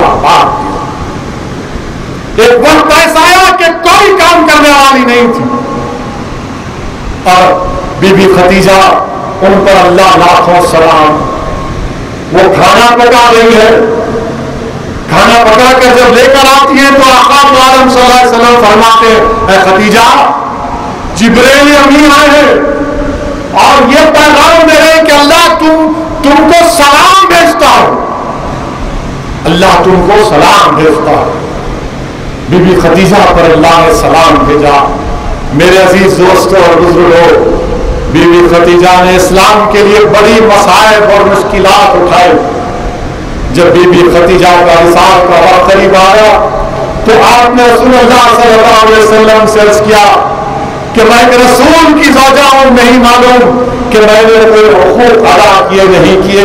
تو اللہ کے رسول صلی اللہ علیہ وسلم نے ہاتھ پکڑ کر کہا کہ نہیں، تم اس دنیا میں میری بیوی تھی اور جنت میں میری بیوی رہو۔ یہ محبت ہوتی ہے۔ سنو دنیا کے مردوں، دنیا کے شوہروں، سنو دنیا کی بیویاں، سنو، یہ محبت ہوتی ہے۔ اللہ کے رسول صلی اللہ علیہ وسلم نے ارشاد فرمایا، بی بی عائشہ فرماتی ہے کہ ایک مرتبہ مدینے میں، اور آپ کو معلوم بی بی خدیجہ کی 2 مرتبہ شادی ہوئی تھی، 2 مرتبہ بیوہ ہوئی تھی، 2 بیٹے تھے، حالہ اور ہند۔ ان کے بیٹوں کا نام حالہ اور ہند تھا۔ جب رسول اللہ صلی اللہ علیہ وسلم مدینے میں دوپہر میں آرام فرماتے تو کسی کی مجال نہیں ہوتی، بلکہ سوء ادب تھا کہ کوئی ڈسٹرب نہیں کرتا۔ نہ بی بی عائشہ، نہ صدیق اکبر، نہ فاروق اعظم، نہ شیر خدا علی، نہ ذوالنورین حضرت عثمان، کسی کی مجال نہیں ہوتی تھی۔ بی بی خدیجہ کے فرزند شہزادے خدیجہ حضرت حالہ مسجد نبوی میں آتے ہیں اور پکار کر پوچھتے ہیں، کہاں ہے نبی پاک صلی اللہ علیہ وسلم؟ رسول اللہ صلی اللہ علیہ وسلم کے کانوں میں آواز پہنچتی ہے، اٹھتے ہوئے کہتے ہیں، میرا حالہ آ گیا، میرا حالہ آ گیا، میرا حالہ آ گیا۔ بتاؤ کیا کوئی اس طرح کی محبت کرتا ہے؟ آقا فرمائے، میرا حالہ آ گیا، میرا حالہ آ گیا۔ دنیا والوں سبق حاصل کرو، سیکھو۔ اور ایک مرتبہ بی بی عائشہ فرماتی ہے کہ میں نے رسول اللہ صلی اللہ علیہ وسلم سے کہا، یا رسول اللہ صلی اللہ علیہ وسلم، آپ اتنا بی بی خدیجہ کا نام لیتے ہیں، اتنا نام لیتے ہیں کہ وہ تو آپ سے عمر میں بھی بڑی تھی، 15 ایئرس، اور میں آپ کے سامنے ہوں، آپ ان کا نام لیتے ہیں۔ اللہ کے رسول صلی اللہ علیہ وسلم بی بی عائشہ فرماتی، عمر کی ماں چہرہ سرخ ہو گیا۔ پھر رسول اللہ صلی اللہ علیہ وسلم کے آنکھ سے آنسو روا دوا ہو گئے اور فرمایا کہ عائشہ، جب مصائب کا وقت تھا، جب خدیجہ میرے ساتھ تھی، آج راحت کے دنوں میں تم میرے ساتھ۔ ایک وقت رسول اللہ صلی اللہ علیہ وسلم بی بی عائشہ مروی حدیث کی کہ ایک اور خاتون آتی ہے، ضعیف خاتون، رسول اللہ صلی اللہ علیہ وسلم اس کو بلاتے ہیں، چادر بچھاتے ہیں، بیٹھتے ہیں، خوب اس سے بات کرتے ہیں، خوب بات کرتے، وقت دیتے ہیں، اور پھر جاتے ہیں اس کو تحفہ دے کر بھی جاتے ہیں۔ بعد میں بی بی عائشہ امت کی ماں پوچھتی ہے، رسول اللہ صلی اللہ علیہ وسلم یہ کون تھی؟ رحمت اللہ علیہ صلی اللہ علیہ وسلم ارشاد فرماتے، یہ خدیجہ کی مکے کی سہیلی تھی، تو جب کبھی وہ ہمارے گھر کو آتی تو ہم اسی طرح اس سے بات کرتے، اس سے محبت کرتے، اس کو جاتے وقت تحفہ دیتے۔ میرے عزیز دوستوں اور بزرگوں، یہ اپنے بیوی کے سہیلیوں سے محبت کرنے کی سنت ہے۔ آج کا معاشرہ کیا ہے؟ بیوی کی فکر نہیں، بیوی کی سہیلی کیا کرے۔ آج سے 2 دن پہلے ہمارے قریبی دوست نے مجھے فون پر کہا کہ اسد صاحب بہت تکلیف میں ہوں۔ میں نے کہا کیا بات ہے؟ کہا میرا بڑا داماد میری بیٹی کو پلر نمبر 150 کے پاس رات کے 12 بجے نشے کی حالت میں موٹر سائیکل پر چھوڑ کے بھاگ گیا۔ اسد صاحب، میں رات کے 12:30 بجے میری بیٹی فون کرتی ہے۔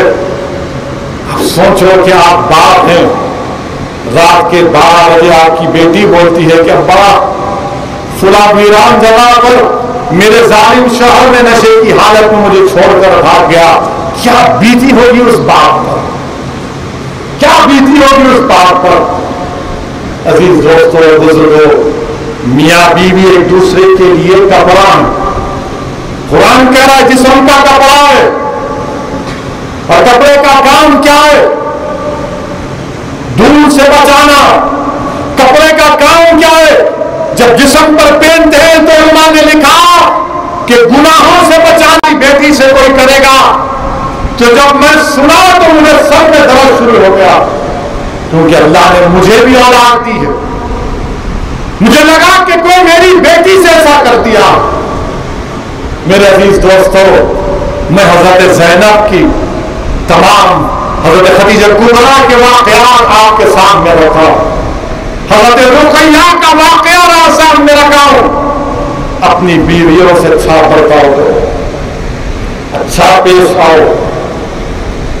دنیا کا سکون، گھر کا سکون اسی میں ہے کہ جس گھر میں میاں بیوی ایک دوسرے کا خیال رکھیں گے، جس گھر میں شوہر بیوی کی عزت کرے گا، اس سے محبت کرے گا، اور بیوی اپنے شوہر کی عزت کرے گی اور اس کا خاص خیال رکھے گی، اور شوہر بھی اس کا خاص خیال رکھے گا۔ میرے عزیز دوستوں اور بزرگوں، تیسرا اہم موضوع وہ یہ ہے کہ آپ اور ہم جانتے ہیں کہ ہمارے وطن عزیز میں بہت واقعات ہو گئے۔ مجھے کئی فون آتے اور لوگ مجھ سے کہتے کہ سعودی اویسی ظلم ہو رہا ہے، تکلیف ہو رہی ہے۔ سعودی اویسی گھروں کو توڑ دیا جا رہا ہے،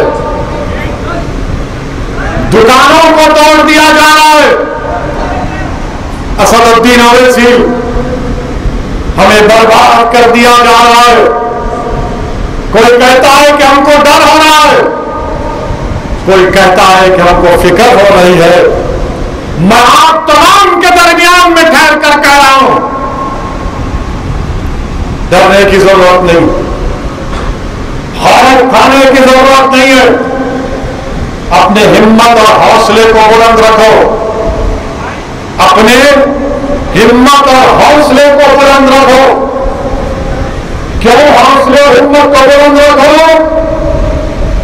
کیونکہ اللہ قرآن کریم میں سورہ آل عمران میں فرما رہا ہے، نہ غم کرو نہ ڈرو، تم ہی غالب ہوگے اگر تم مومن ہو۔ اللہ سورہ آل عمران میں فرما رہا ہے، نہ غم کرو نہ ڈرو، تم اعلیٰ ہو، تم ہی غالب ہوگے اگر تم مومن ہو۔ اور اللہ سورہ آل عمران کی آیات نمبر 199 میں ترجمہ علماء نے کیا کہا کہ اے ایمان والو صبر کرو، صبر کرو اور ڈٹ جاؤ۔ جب ظالم سے مقابلہ کرو اور کمر بستہ ہو جاؤ، جب دین کی خدمت کرو، اللہ سے ڈرو، اللہ تم کو کامیاب کرے گا۔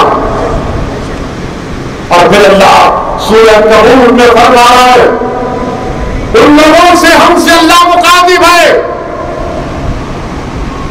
کہ جن کو ڈرایا جا رہا ہے، جن کو دبایا جا رہا ہے، جن کو کچلا جا رہا ہے، جن کی دکانوں کو توڑا جا رہا ہے، جن پر لاٹھیاں برسائی جا رہی ہے، جن پر تلواریں برسائی جا رہی ہے، اللہ سورہ کہف میں کہہ رہا ہے کہ میری راہ میں جو مشقتیں اٹھاتے ہیں، میں ان کے لیے راستے کھول دوں گا۔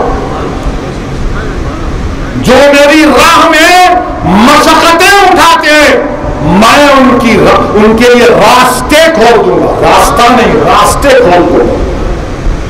تو کیا کریں گے؟ صبر بھی کریں گے، ہمت سے کام کریں گے، کمر بستہ رہیں گے، اور اللہ سے ڈرتے رہیں گے تاکہ ہم کو اپنے مقصد میں کامیابی ملے۔ اور اللہ کی راہ میں مشقتیں کرنا ہے، کیونکہ اللہ راستے کھولے گا۔ غم نہیں کھانا ہے، ڈرنا نہیں ہے، ہم ہی غالب ہوں گے اگر ہم مومن ہیں. یہ اللہ کا وعدہ. اب لوگ بولیں گے انہیں تقریر تو بہت اچھی کرتا ہے, بڑکا بھاشن دے دیا, بلکہ میں تو اسمائل کر کے بول رہا ہوں. سمجھنے والے سمجھ گئے ہوں گے, اور شاید یہ جملہ بھی ہو سکتا ہے یا نہیں بھی ہو سکتا ہے. سمجھنے والے سمجھ گئے ہوں گے. عقل مند کو اشارہ کافی ہے, مگر آپ کو بتانا چاہ رہا ہوں. بیٹھ جاؤ بھائی, بیٹھ جاؤ. ہاتھ ٹاپک پہ آ گئے نا. ابھی میں آپ کو اس لیے بتا رہا ہوں کہ اپنی ہمتوں کو بلند رکھیے, مایوس مت ہوئیے. اتار چڑھاؤ آتے ہیں, اتار چڑھاؤ آتے ہیں زندگی میں. ہمتوں کو بس ہونے مت دو. اور تمہارے اور ہمارے پاس سب سے بڑی طاقت کیا ہے؟ کیا ہے ہمارے پاس طاقت؟ بتاؤ. کیا طاقت ہے؟ دولت ہے؟ نہیں ہے. اقتدار ہے؟ نہیں ہے. کیا دولت ہے؟ کیا طاقت ہے؟ ایمان کی طاقت ہے. اور اس کے بعد علماء کرام نے کیا کہا کہ جب مصائب اور مشکلات آتی ہیں تو یہ سورہ عنکبوت کی آیات کی تفسیر جو میں نے پڑھی, علماء کرام نے کہا کہ جو اللہ کی راہ میں مشقتیں کرتے اللہ ان کے لیے راستے کھولتا ہے.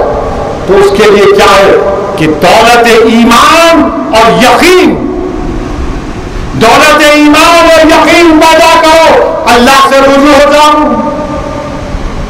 یاد رکھو, طاقت قوت کام میں نہیں آتی, کام میں دولت ایمان اور یقین کام میں آتی. اسی لیے تو کسی شاعر نے کہا تھا, یقین محکم عمل پہم, نہیں, یقین محکم عمل پہم, جہاد زندگانی میں مردوں کی شمشیر ہے. شاید بیچ میں ایک جملہ کھا گیا میں. عمل پہم یقین محکم, محبت فاتح عالم, جہاد زندگانی میں مردوں کی شمشیر ہے. یقین محکم رہو, پوری یقین رکھو کہ اللہ مدد کرے گا میری. ایمان تو ہے مگر یقین رکھنا ہے کہ اللہ مدد کرے گا اور کرے گا میرا رب. اور اگر کوئی بولے گا کہ کھرگون میں مدھیہ پردیش میں 22 گھروں کو توڑ دیا گیا, سچ ہے, مسلمانوں کے گھروں کو توڑ دیا گیا. سیندھوا میں 13 گھروں کو توڑ دیا گیا, سچ ہے, توڑا گیا. یہ بات سچ ہے کہ وسیم شیخ نامی ایک شخص ہے, دونوں ہاتھ کٹے ہوئے, اس کی دکان کو توڑ دیا گیا پتھر پھینکنے کے الزام میں. یہ بات بھی سچ ہے, یہ بات بھی سچ ہے. یہ بات بھی سچ ہے کہ دلی کے جہانگیر پورہ میں مسجد کے سامنے انلیگل بول کر توڑ دیے, منڈیوں کو توڑ دیے, دکان کو توڑ دیے, اس میں ہمارے ہندو بھائی کے بھی دکان توڑ دیے. مگر آپ کو بتا رہا ہوں, کیوں کہہ رہا ہوں کہ ہمت کو پست ہونے مت دو. نوجوانوں کے آپ نے حضرت خبیب عدی رضی اللہ تعالیٰ عنہ کا نام سنا, صحابی رسول ہے. کیا نام ہے ان کا؟ حضرت خبیب عدی رضی اللہ تعالیٰ عنہ. نام یاد رہے گا نا, فلم سٹاروں کے نام تو زبان پر یاد رہتے ہیں. 2 بار آپ اٹھا کے پوچھو اس کا نام کیا تھا, وہ پکچر کا میں بولتا ہوں. صحابی رسول کا نام حضرت عدی. حضرت عدی کیا تھے؟ حضرت عدی رضی اللہ تعالیٰ عنہ جب حضرت خبیب بن عدی, معاف کرنا, ان کو مشرکین نے گرفتار کر لیا مکہ میں, ایک باندھی کے گھر میں رکھ دیا, مہدی نام تھا اس نے بعد میں اسلام قبول کیا, بولے ان کو رکھو حضرت خبیب بن عدی کو. تو اس نے دیکھا کہ خبیب بن عدی کو زنجیروں میں جکڑا گیا، اور رات کے اندھیرے میں جب خبیب بن عدی قرآن کی تلاوت کرتے تو مشرکین کے مکہ کی عورتیں نکل کر آ کر اس قرآن کی تلاوت کو سن کر رونا شروع کر دیتی۔ اس خاتون نیکبخت خاتون نے دیکھا، جھانک کر دیکھا کہ مکے میں قیدی ہے، زنجیروں میں جکڑے گئے ہیں، اور اللہ وہ کیا دیکھتی ہے کہ حضرت خبیب بن عدی انگور کھا رہے ہیں۔ وہ پریشان ہو گئی کہ مکے میں انگور، جہاں پر زراعت نہیں، کچھ نہیں، تو معلوم ہوا اللہ ان کو انگور کھلا رہا۔ وہ حضرت خبیب بن عدی کے پاس گئی اور کہا کہ میں آپ کی کچھ مدد کر سکتی ہوں، تو انہوں نے فرمایا کہ نہیں، تم صرف اتنا کرو، مجھے تھوڑا میٹھا پانی پلا دو، اور جب یہ لوگ مجھے مارنے آئیں گے نا تو مجھے بتا دینا جب میرا قتل کرنے آئیں گے، اور تیسرا جب بتوں پر اگر کوئی گوشت قربان کیا جاتا ہے تو گوشت مجھے مت کھلانا۔ اس نے کہا کہ ٹھیک ہے۔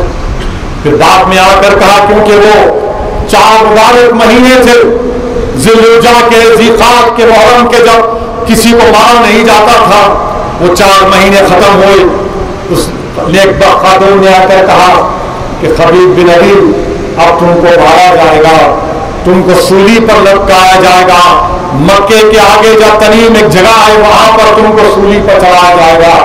وہ اطمینان سے رہتے ہیں، مسکراتے ہیں، پیشانی پر کوئی پریشانی کے آثار نمودار نہیں ہوتے۔ ان کو رسیوں سے، زنجیروں سے جگہ کر لے کر جاتے ہیں، راستے میں حضرت خبیب کو خوب مارتے ہیں، خوب مارتے ہیں۔ اس زمانے میں عرب میں روایت نہیں تھی کہ کسی قیدی کو مارا جائے، خیر ان کو مارتے ہیں، ان کو مار کر تختے پر اتراتے ہیں۔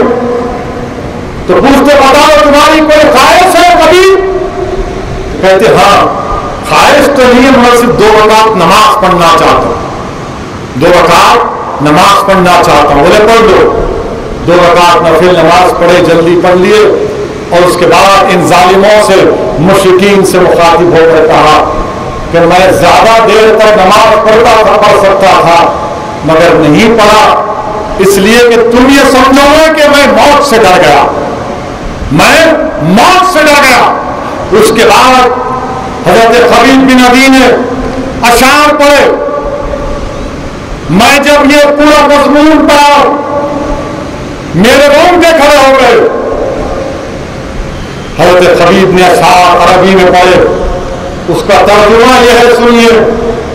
حضرت خبیب نے تخت دار پر کھڑے ہو کر کہا لوگ جوڑ در جوڑ میرے گھر جمع ہو رہے ہیں، بڑے بڑے گروہ میرے قتل کا تماشا دیکھنے کھڑے ہیں، یہ تمام لوگ مجھ سے عداوت نکال رہے ہیں اور جوش میں بھرے ہوئے ہیں۔ میں اس قتل میں دست و داستہ کھڑا ہوں، قبائل اپنی عورتوں اور بچوں کو میرے قتل کا تماشا دکھانے لائے ہیں، مجھ سے کہتے ہیں کہ اسلام چھوڑ دینے سے تیری جان بچ سکتی ہے، لیکن دین چھوڑنے سے مر جانا بہتر ہے۔ میری آنکھیں نمناک ہیں لیکن میں صبر کروں گا اور دشمن کے سامنے نہ جھکوں گا، کیونکہ میں مصر حق سے شاد کام ہونے والا ہوں۔ موت کا مجھے ڈر نہیں ہے، ڈر ہے تو جہنم کے شعلے بار خون چوسنے والی آگ سے۔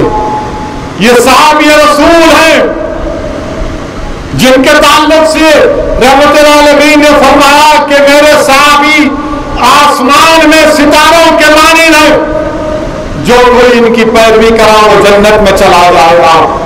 حضرت خبیب بن عدی کہہ رہے ہیں ڈر ہے تو جہنم کی شعلے بار خون چوسنے والی آگ کا، اور اس اعلیٰ کے مالک نے مجھ سے خدمت لی ہے اور مجھے صبر و ضبط ہدایت فرمائی۔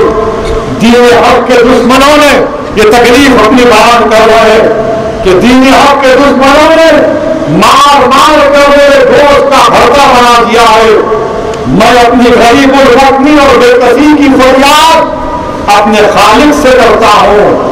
واللہ میں جب اللہ کی راہ میں جان دے رہا ہوں تو مجھے پرواہ نہیں کس پہلو پر گرتا ہوں اور کیسے جان دیتا ہوں۔ ذات باری تعالیٰ سے امید ہے کہ اگر وہ چاہے تو میرے جسم کے ہر ٹکڑے پر برکت نازل کرے۔ یہ حضرت خبیب بن عدی کیا کہہ رہے ہیں کہ میرے جسم دین حق کے دشمنوں نے مار مار کر میرے گوشت کا بھرتا بنا دیا۔ اخلاق کو بھی مارا تھا، پیلو خان کو بھی مارا تھا، رغبت کو بھی مارا تھا۔ ظالموں سنو،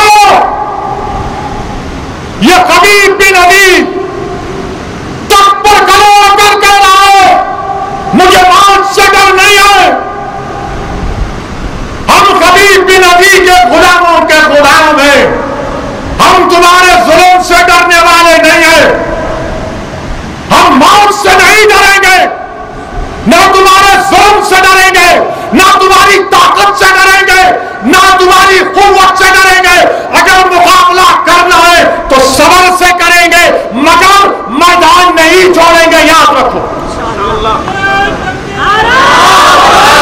میرے عزیز دوستوں، میرے عزیز دوستوں، 2 دن پہلے ہریانہ میں ایک ضعیف بوڑھے شخص کو، اس کا ویڈیو آپ نے دیکھا ہوگا کہ جو اپنے آپ کو گاؤں رکشک کہتے ہیں، انہوں نے اس کی داڑھی پکڑی، داڑھی کے بال کھینچ رہے، مار مار کر اس کے سر کو پھوڑ دیا، بے ہوش گاڑی میں پڑا ہے۔ یہ ظلم انہوں نے کیا۔ ہریانہ میں نو گاؤں میں ایک شخص کو گھر سے اٹھاتے کہ تو گائے کو کاٹا، خوب مارتے پیٹتے۔ میرے عزیز دوستوں اور بزرگوں، خبیب بن عدی کے الفاظ کو یاد رکھو کہ دین حق کے دشمنوں نے مار مار کر میرے گوشت کا بھرتا بنا دیا اور مجھ سے کہتے ہیں کہ اسلام چھوڑ دینے سے تیری جان بچ سکتی ہے، لیکن دین چھوڑنے سے مر جانا بہتر۔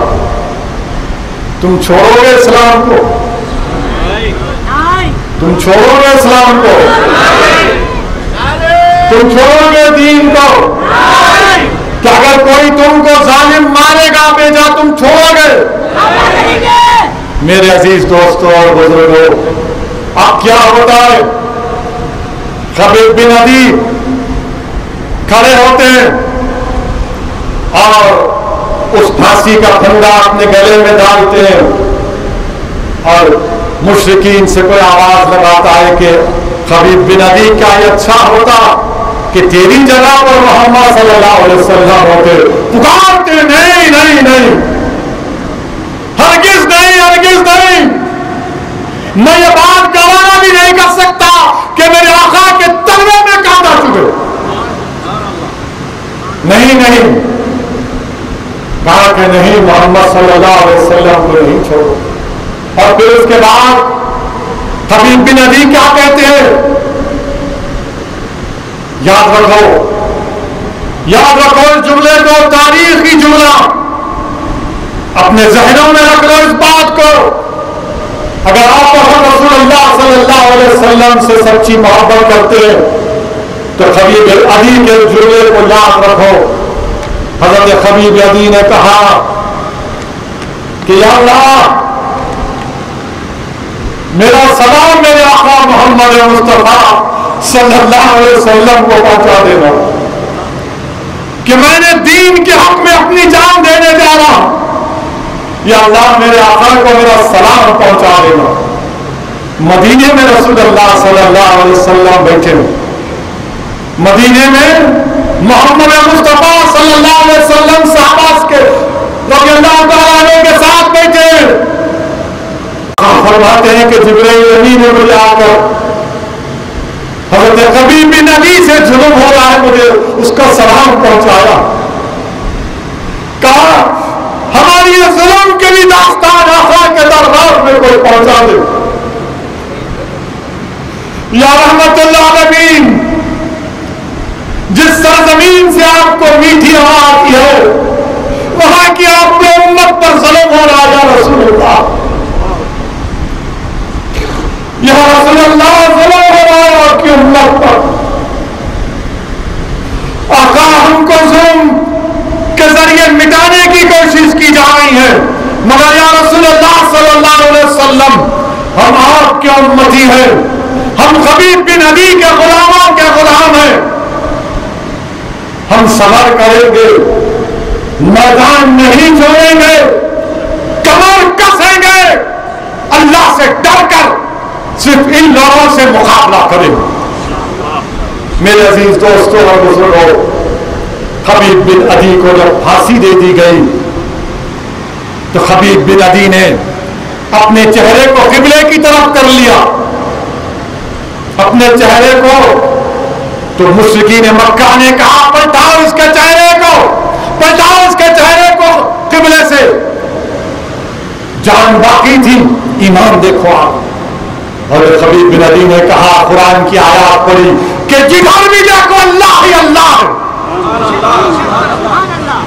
پریشان ہو گئے اور پھر ان کا چہرہ قبلے کی طرف ہو گیا، موڑتے پھر قبلے کی طرف، چہرہ پھر قبلے کی طرف، اور اس کے بعد نیزے لے کر مارتے تھے خبیب بن عدی کو، پھانسی پر ہے تلوار سے مارتے تھے۔ اور اس کے بعد خبیب بن عدی نے ان کو بددعا دی اور کہا یا اللہ ان کو تباہ برباد کر دے، ان کو نیست و نابود کر دے، یہ مجھے سزا اس لیے دے رہے ہیں کہ میں نے تیرے دین کا ماننے والا ہوں، میں نے تیری وحدانیت کا اقرار کیا، میں نے تیرے رسول کے پیغام کو عام کیا، یا اللہ ان کو برباد کر دے۔ تو جو مشرکین وہاں پر تھے زمین کے بل لیٹ گئے، کان میں انگلیاں رکھ لیے۔ حضرت خبیب بن عدی آخر میں ایک کسی ظالم نے ایک برچہ پھینک کر اپنے سینے میں پھینکا اور خبیب بن عدی کی روح پر واس کر گئے۔ اللہ کے رسول صلی اللہ علیہ وسلم نے صحابہ سے کہا یہاں پر ہے کوئی جو خبیب بن عدی کی لاش کو لائے، یہاں پر ہے کوئی جو خبیب بن عدی کی لاش کو لائے۔ تو زبیر بن عوام کھڑے ہوئے، بولے رسول اللہ میں جاؤں گا، اور ایک صحابی رسول کھڑے ہوئے، رسول اللہ صلی اللہ علیہ وسلم جاؤ میں اجازت دیتا ہوں۔ گئے، 40 دن ہو گئے تھے، 40 دن ہو گئے تھے پھانسی اور یہ تمام ظلم کر کے۔ جب مقتل گاہ کو گئے تو ایسا لگ رہا تھا کہ خبیب بن عدی ابھی انتقال، ابھی شہید ہوئے، خون بہ رہا، ابھی خون بہ رہا۔ ان کی لاش کو نکالے اور جب لے کر نکلے تو کفار مکہ کو معلوم ہوا، ان کے پیچھے کیے، ان کا پیچھا کیے، ضبط و مقابلے کے در پہ آ گئے تھے۔ تو زبیر بن عوام نے کہا کہ میں عبد المطلب کا نواسا ہوں، تو اگر تلوار سے مقابلہ کریں گے تو تلوار سے کریں گے، تیر سے کریں گے تو تیر سے کریں گے۔ خبیب بن عدی کی لاش مبارک رکھی ہوئے اور اچانک زمین کے اندر وہ چلے جاتے، اچانک زمین کے اندر وہ چلے جاتے۔ تو اسی لیے علماء کرام نے ان کو کہا کہ ان کو لقب دیا بلی الارض، خبیب بن عدی کو بلی الارض دیا۔ اب جو لوگ نوجوان پریشان ہیں، کیا تم نہیں جانتے؟ آپ لوگ بیٹھیں گے ابھی 10-15 منٹ،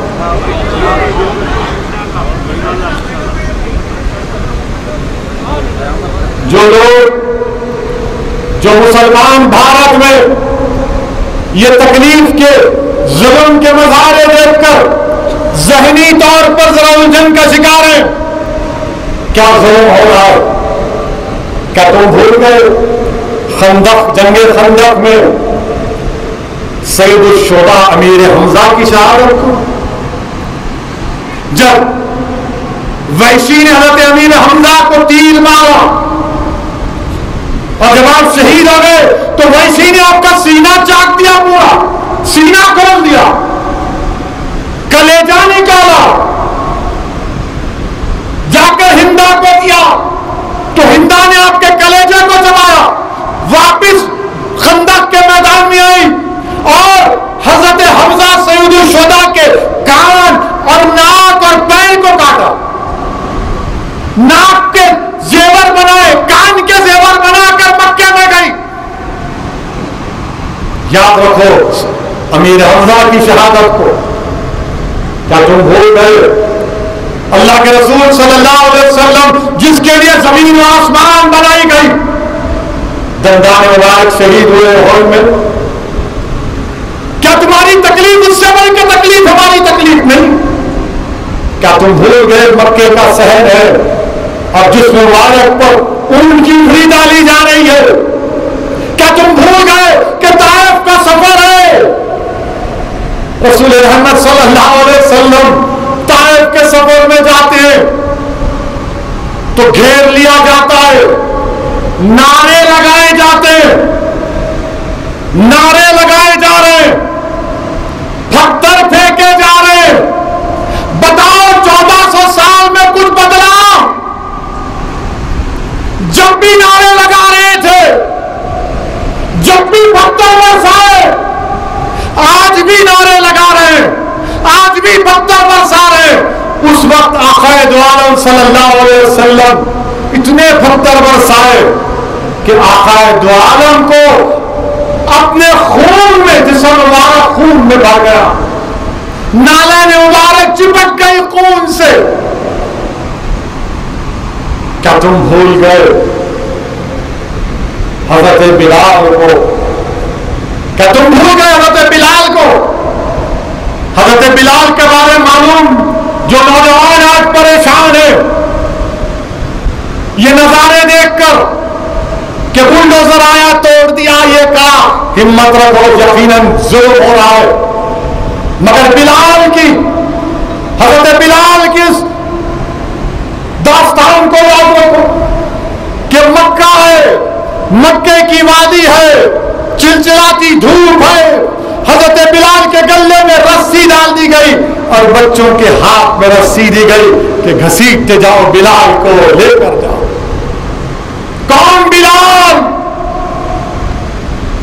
گلے میں رسی ہے اور پورے مکے کی وادی میں بچوں سے کہا جا رہا ہے امیہ بن خلف کہ گھسیٹو ان کو، گھسیٹو ان کو۔ گرمی کے دن میں حضرت بلال کو امیہ گرم گرم ریت پر لٹاتا، گرم گرم پتھر رکھ دیتا اور ان سے کہتا کہ مانو لات اور عزا کو، چھوڑ دو اسلام کو۔ تو کیا کہتے حضرت بلال؟ احد احد احد، میں لات اور عزا کو نہیں مانتا، میں محمد صلی اللہ علیہ وسلم کا غلام ہوں، میں اللہ کو وحدہ لا شریک مانتا ہوں، میں صبح لا الہ الا اللہ کہوں گا اور محمد رسول اللہ۔ پھر ایک وقت رسول اللہ صلی اللہ علیہ وسلم کا گزر ہوا تو رسول اللہ صلی اللہ علیہ وسلم نے دعا کی، یا اللہ بلال سے تکلیف کو دور کر دے۔ دوسرے دن صدیق اکبر نے اپنا، ان کا غلام تھا ابو بکر صدیق رضی اللہ تعالی، اس کا نام خستاس تھا، نام یاد رکھو، فلم اسٹاروں کے گانے بہت یاد ہیں، اور خستاس کی قیمت حضرت بلال سے کئی گنا زیادہ تھی۔ انہوں نے امیہ سے کہا اس کو رکھ، بلال مجھے دے دے، بلال مجھے دے دے۔ بلال کو لے لیا۔ کیا تم جانتے ہوئے عزیز دوستوں اور بزرگوں، زمیرہ خاتون تھی، اتنا مارا اس کو، اتنا مارا صرف اسلام قبول کرنے پر کہ آنکھ کی بینائی چلے گئی۔ تو ابو جہل بولا ہے زمیرہ دیکھ، لات اور عزا نے تیری بینائی لے لی، تو اس نیک بخت بہادر خاتون نے کیا کہا سنو میری ماں اور بہنوں، اس نے کہا کہ لات اور عزت کچھ نہیں کر سکتے، کرنے والی ذات تو اللہ کی ہے، اور اللہ نے چاہا تو دوبارہ میری بینائی واپس آ جائے گی۔ صبح میں زنیرا کی بینائی واپس آ گئی، واپس آ گئی۔ تو یہ پورے مشرک بولے نہیں نہیں، یہ تو محمد صلی اللہ علیہ وسلم کا جادو ہے۔ زنیرا کی قربانی کو یاد رکھو۔ حضرت خباب بن الحارث کون تھے معلوم؟ لوہے کا کپڑے پہنا کر دھوپ میں کھڑا کر دیا جاتا تھا اور لوہا گرم کر کے ان کے سر پر رکھ دیا جاتا تھا۔ کیا تم بھول جاؤ گے قربانوں کو، ان تکالیف کو؟ کیا تم بھول جاؤ گے مسلمانوں بھارت کے شیخ بن ابی طالب میں؟ نوجوانوں تم کو معلوم شیخ بن ابی طالب کیا ہے؟ معلوم آپ کو؟ معلوم آپ کو؟ شیخ بن ابی طالب میں اللہ کے رسول صلی اللہ علیہ وسلم کو 3 سال سماجی بائیکاٹ کیا گیا تھا۔ مکے کی ایک وادی میں چھوڑ دیا گیا کہ بنو ہاشم کا کوئی اپنی مکے کو نہیں آئے گا۔ 3 سال 3 years محمد صلی اللہ علیہ وسلم شیخ بن ابی طالب میں سوشل بائیکاٹ کیا گیا، پتے کھاتے تھے اور ہم حلیم کھا رہے۔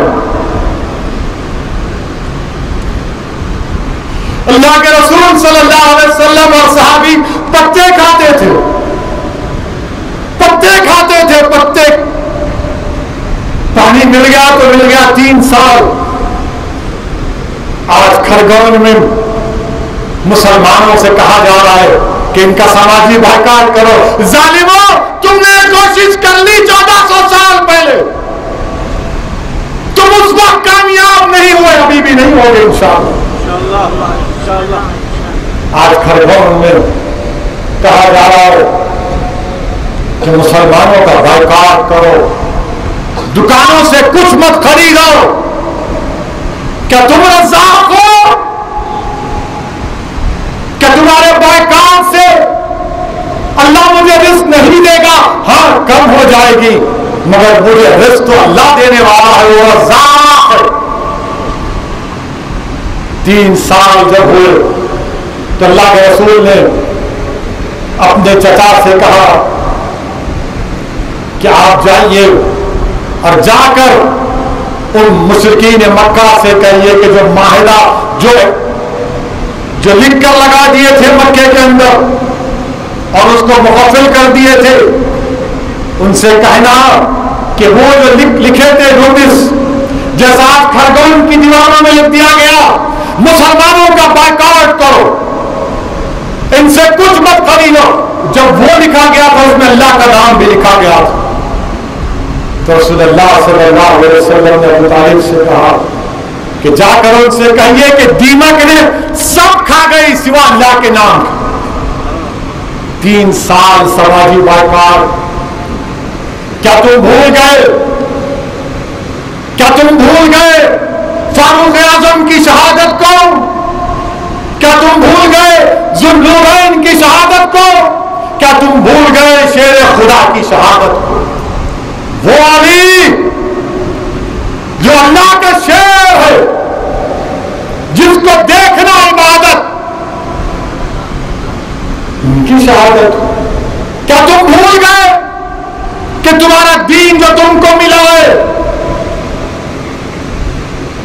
عمار بن یاسر کو، یاسر بن عمار کو، اگر تمہارے سامنے تمہاری ماں کو مارا جاتا تو تمہارا خون کھولتا نہیں کھولتا؟ حضرت عمار کے سامنے ان کی ماں کو مارا گیا، حضرت سمیہ کو ابو جہل نے نیزہ مارا۔ تم کو معلوم میری ماں اور بہنوں، اسلام میں سب سے پہلے شہادت کس نے دی؟ مرد نے نہیں دی، عورت نے دی، اس کا نام حضرت سمیہ۔ بیٹے کے سامنے ماں کو مار دیا گیا۔ حضرت عمار کو آگ سے جلایا جا رہا تھا، آقا سامنے سے گئے، رحمت العالمین نے ان کے سر پر ہاتھ رکھ کر کہا یا اللہ جیسے ابراہیم پر آگ ٹھنڈی ہوئی اس طرح اس پر بھی ٹھنڈی ہو جا۔ اس کے بعد سے آگ سے عذاب دینے کی کوشش کی گئی، ان کو عذاب نہیں ملتا تھا۔ وہ اپنا کپڑا اٹھا کر دکھاتے اپنی پیٹھ پر داغ تھے، داغ آگ کے۔ کیا تم امام حسین کی شہادت بھول گئے؟ کیا تم کربلا بھول گئے؟ کیا تم اہل بیت کی قربانی کو بھول گئے؟ کیا تم علی اکبر علی اصغر کی قربانی کو بھول گئے؟ کیا تم مسلم بن عقیل کی قربانی کو بھول گئے؟ کیا تم قاسم بن حسن کی قربانی کو بھول گئے؟ نہیں، ہمیں یاد رکھو۔ بتانے کا مقصد یہ ہے کہ حوصلے پست نہ ہو، ہمتوں کو بلند رکھو۔ اگر کل اسد الدین اویسی بھی مر جائے گا اور مروں گا ایک دن، مگر تم مایوس نہیں ہونا، تم بولنا کہ ہاں یہ دیوانہ کہتا تھا، اس دیوانے نے کہا تھا کہ میری لاش کو دیکھ کر بھی اپنے ہمتوں کو بلند رکھنا اور طے کرنا کہ کل ہمارا ہوگا، کل ہمارا ہوگا انشاءاللہ تعالی۔ میرے عزیز دوستوں اور بزرگوں، یہ مکہ مسجد بنانے والے، چار مینار بنانے والے، قطب مینار بنانے والے، تاج محل بنانے والے، قلعہ گولکنڈہ بنانے والے، لال قلعہ بنانے والے کہاں ہے؟ کہاں ہے؟ چومحلہ بنانے والے کہاں ہے؟ کہاں ہے؟ سب زمین میں ہے نا، سب زمین میں۔ آج وقت کا فرعون، آج وقت کا نمرود یہ سمجھ رہا ہے کہ میں دبا دوں گا، کچل دوں گا، تم کچھ نہیں کر سکتے، تم کچھ نہیں کر سکتے۔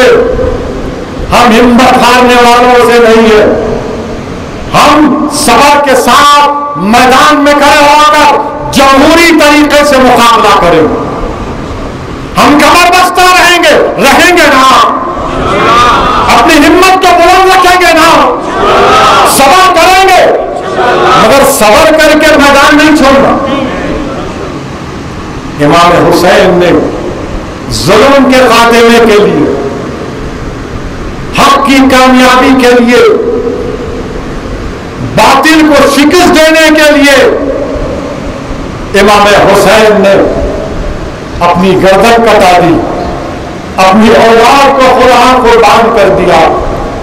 تاریخ امام حسین کو یاد رکھتی ہے، تاریخ علی اکبر اور علی اصغر کو یاد رکھتی ہے، تاریخ عباس علمبردار کو یاد رکھتی ہے، تاریخ ملعون یزید کو یاد نہیں رکھتی، تاریخ ظالم نمرود اور فرعون کو یاد نہیں رکھتی۔ ہم حسینیت کا پرچم اٹھائے ہوئے، ہم رسول اللہ صلی اللہ علیہ وسلم کے غلاموں کے غلام ہیں، ہم ڈرنے اور گھبرانے والے نہیں۔ تم نے دکانیں توڑی، انشاءاللہ تعالی اللہ اس کا بدلہ لے گا۔ تم نے ہمارا روزگار چھین لیا، اللہ رزاق ہے، اللہ تم سے تمہارا اقتدار چھین لے گا۔ تم نے ہم کو مارا، انشاءاللہ تعالی اللہ انصاف کرے گا۔ اور میرے عزیز دوستو، تم کو ہمت دلانے کے لیے کہہ رہا ہوں، کیا تم جانتے کہ پروین کون ہے؟ کون ہے پروین؟ یہ روڑکی کی جلال پور گاؤں کی 70 سال کی عورت ہے پروین۔ پروین کے گاؤں والے گھر چھوڑ کر بھاگ گئے، پورا گاؤں خالی ہو گیا۔ یہ 70 سال کی بوڑھی 3 دن صرف پانی کے ساتھ روزہ تھی، صرف 3 دن، اور اس نے کہا ہم بھوکے رہ کر روزہ ہے، اللہ ہمیں روزے کا ثواب دے گا۔ اور یہاں پر اسد الدین اویسی کا حال یہ ہے کہ اگر بیوی گھر میں کھانا ٹائم پر نہیں دی تو بیوی سے ناراض ہو جاتی۔ 70 سال کی ہماری ماں نے روزہ 3 دن تک کہا کہ ہم بھوکے رہ کر روزہ رہیں گے۔ مسلمانوں، یہ ہمارا تقاضا ہے کہ اپنی پروین کی، اپنی ماں کی تکلیف کو اپنے سینے میں محسوس کریں۔ اور پھر پروین نے کیا کہا، یہ ان نوجوانوں کے لیے ہم انسان کے آگے نہیں جھکیں گے، صرف اللہ کے آگے۔ ایک 70 سال کی بوڑھی کہہ رہی ہے ہم انسان کے آگے نہیں جھکتے، صرف اللہ کے آگے جھکتے۔ سن لو مودی امت شاہ، تمہارے سامنے نہیں جھکیں گے، ہم اللہ کے آگے سجدہ کرنے والے۔ اللہ ہمارے لیے کافی ہے، حسبنا اللہ ونعم الوکیل۔ اور پھر فرمایا اللہ تو ہماری جان لے گا تو مر جائیں گے، نہیں لے گا تو زندہ رہیں گے۔ یہ ہماری بہن نے کہا۔ پھر سیدوا کی 60 سالہ رشیدہ نے کہا، اس کا گھر توڑ دیے تھے، تو رشیدہ نے کہا ہم صبر کریں گے۔ یہ کہہ رہی ہے مدھیہ پردیش کے چیف منسٹر کو، بی جے پی کے نیتاؤں کو، کہ ہم صبر کریں گے، تم نے میرا گھر توڑ دیا، مگر اللہ صبر نہیں کرے گا، اللہ صبر نہیں کرے گا۔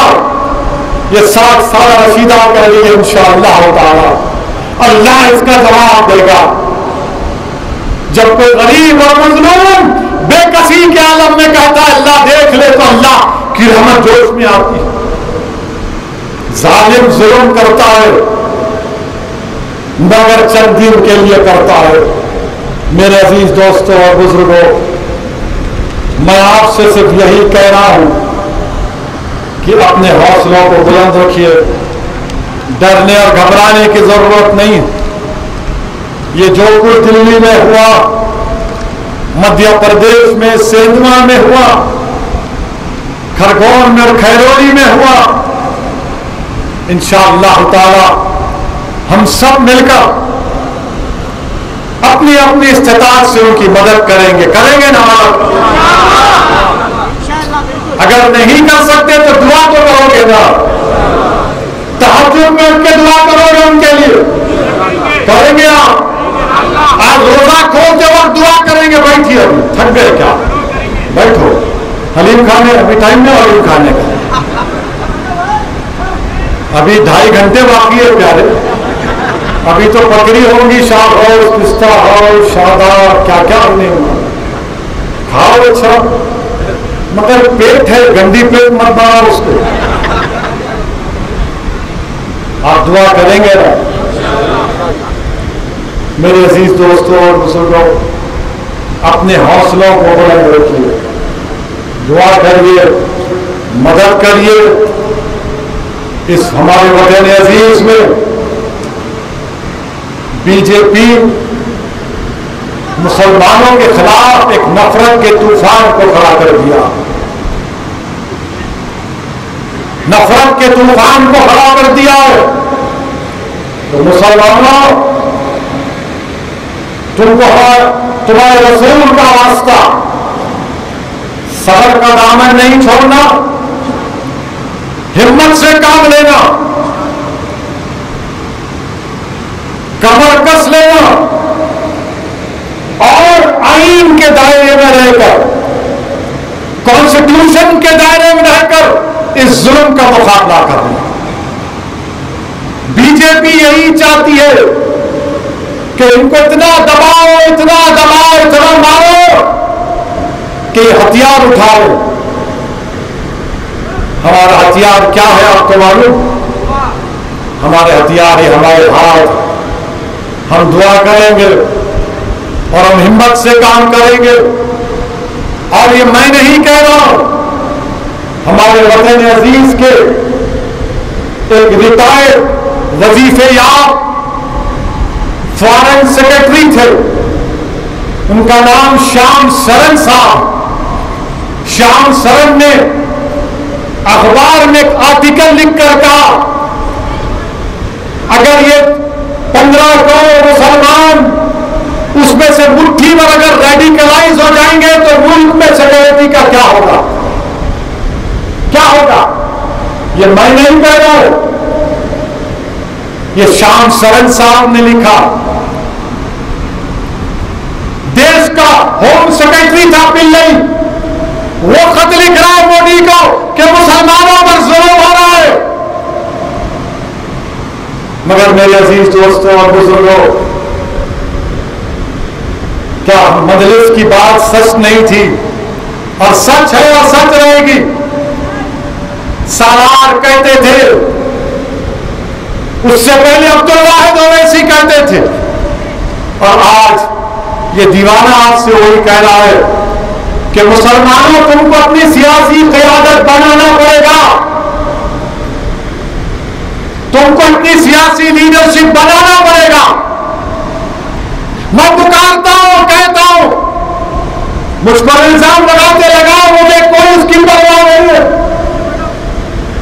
ایک بار گولی چلا پھر چلا لو، بچ گیا تو بھی کہوں گا، نہیں کہوں گا تو جس دن حساب کتاب ہوگا سب معلوم ہو جائے گا کہ اصل الدین کے دل میں کیا تھا۔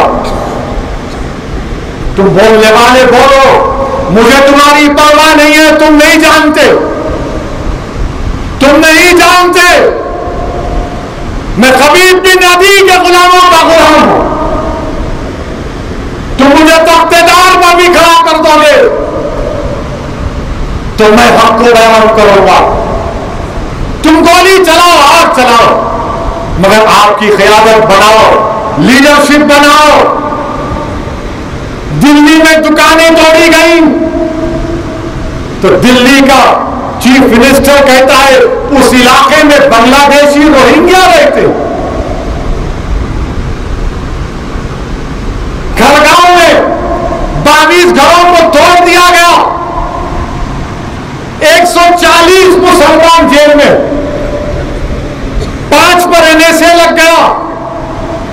تو مدھیہ پردیش کا کانگریس کا سابقہ چیف منسٹر بولتا ہے کہ پیسے دیتے مسلمانوں کو پتھر پھینکنے کے لیے۔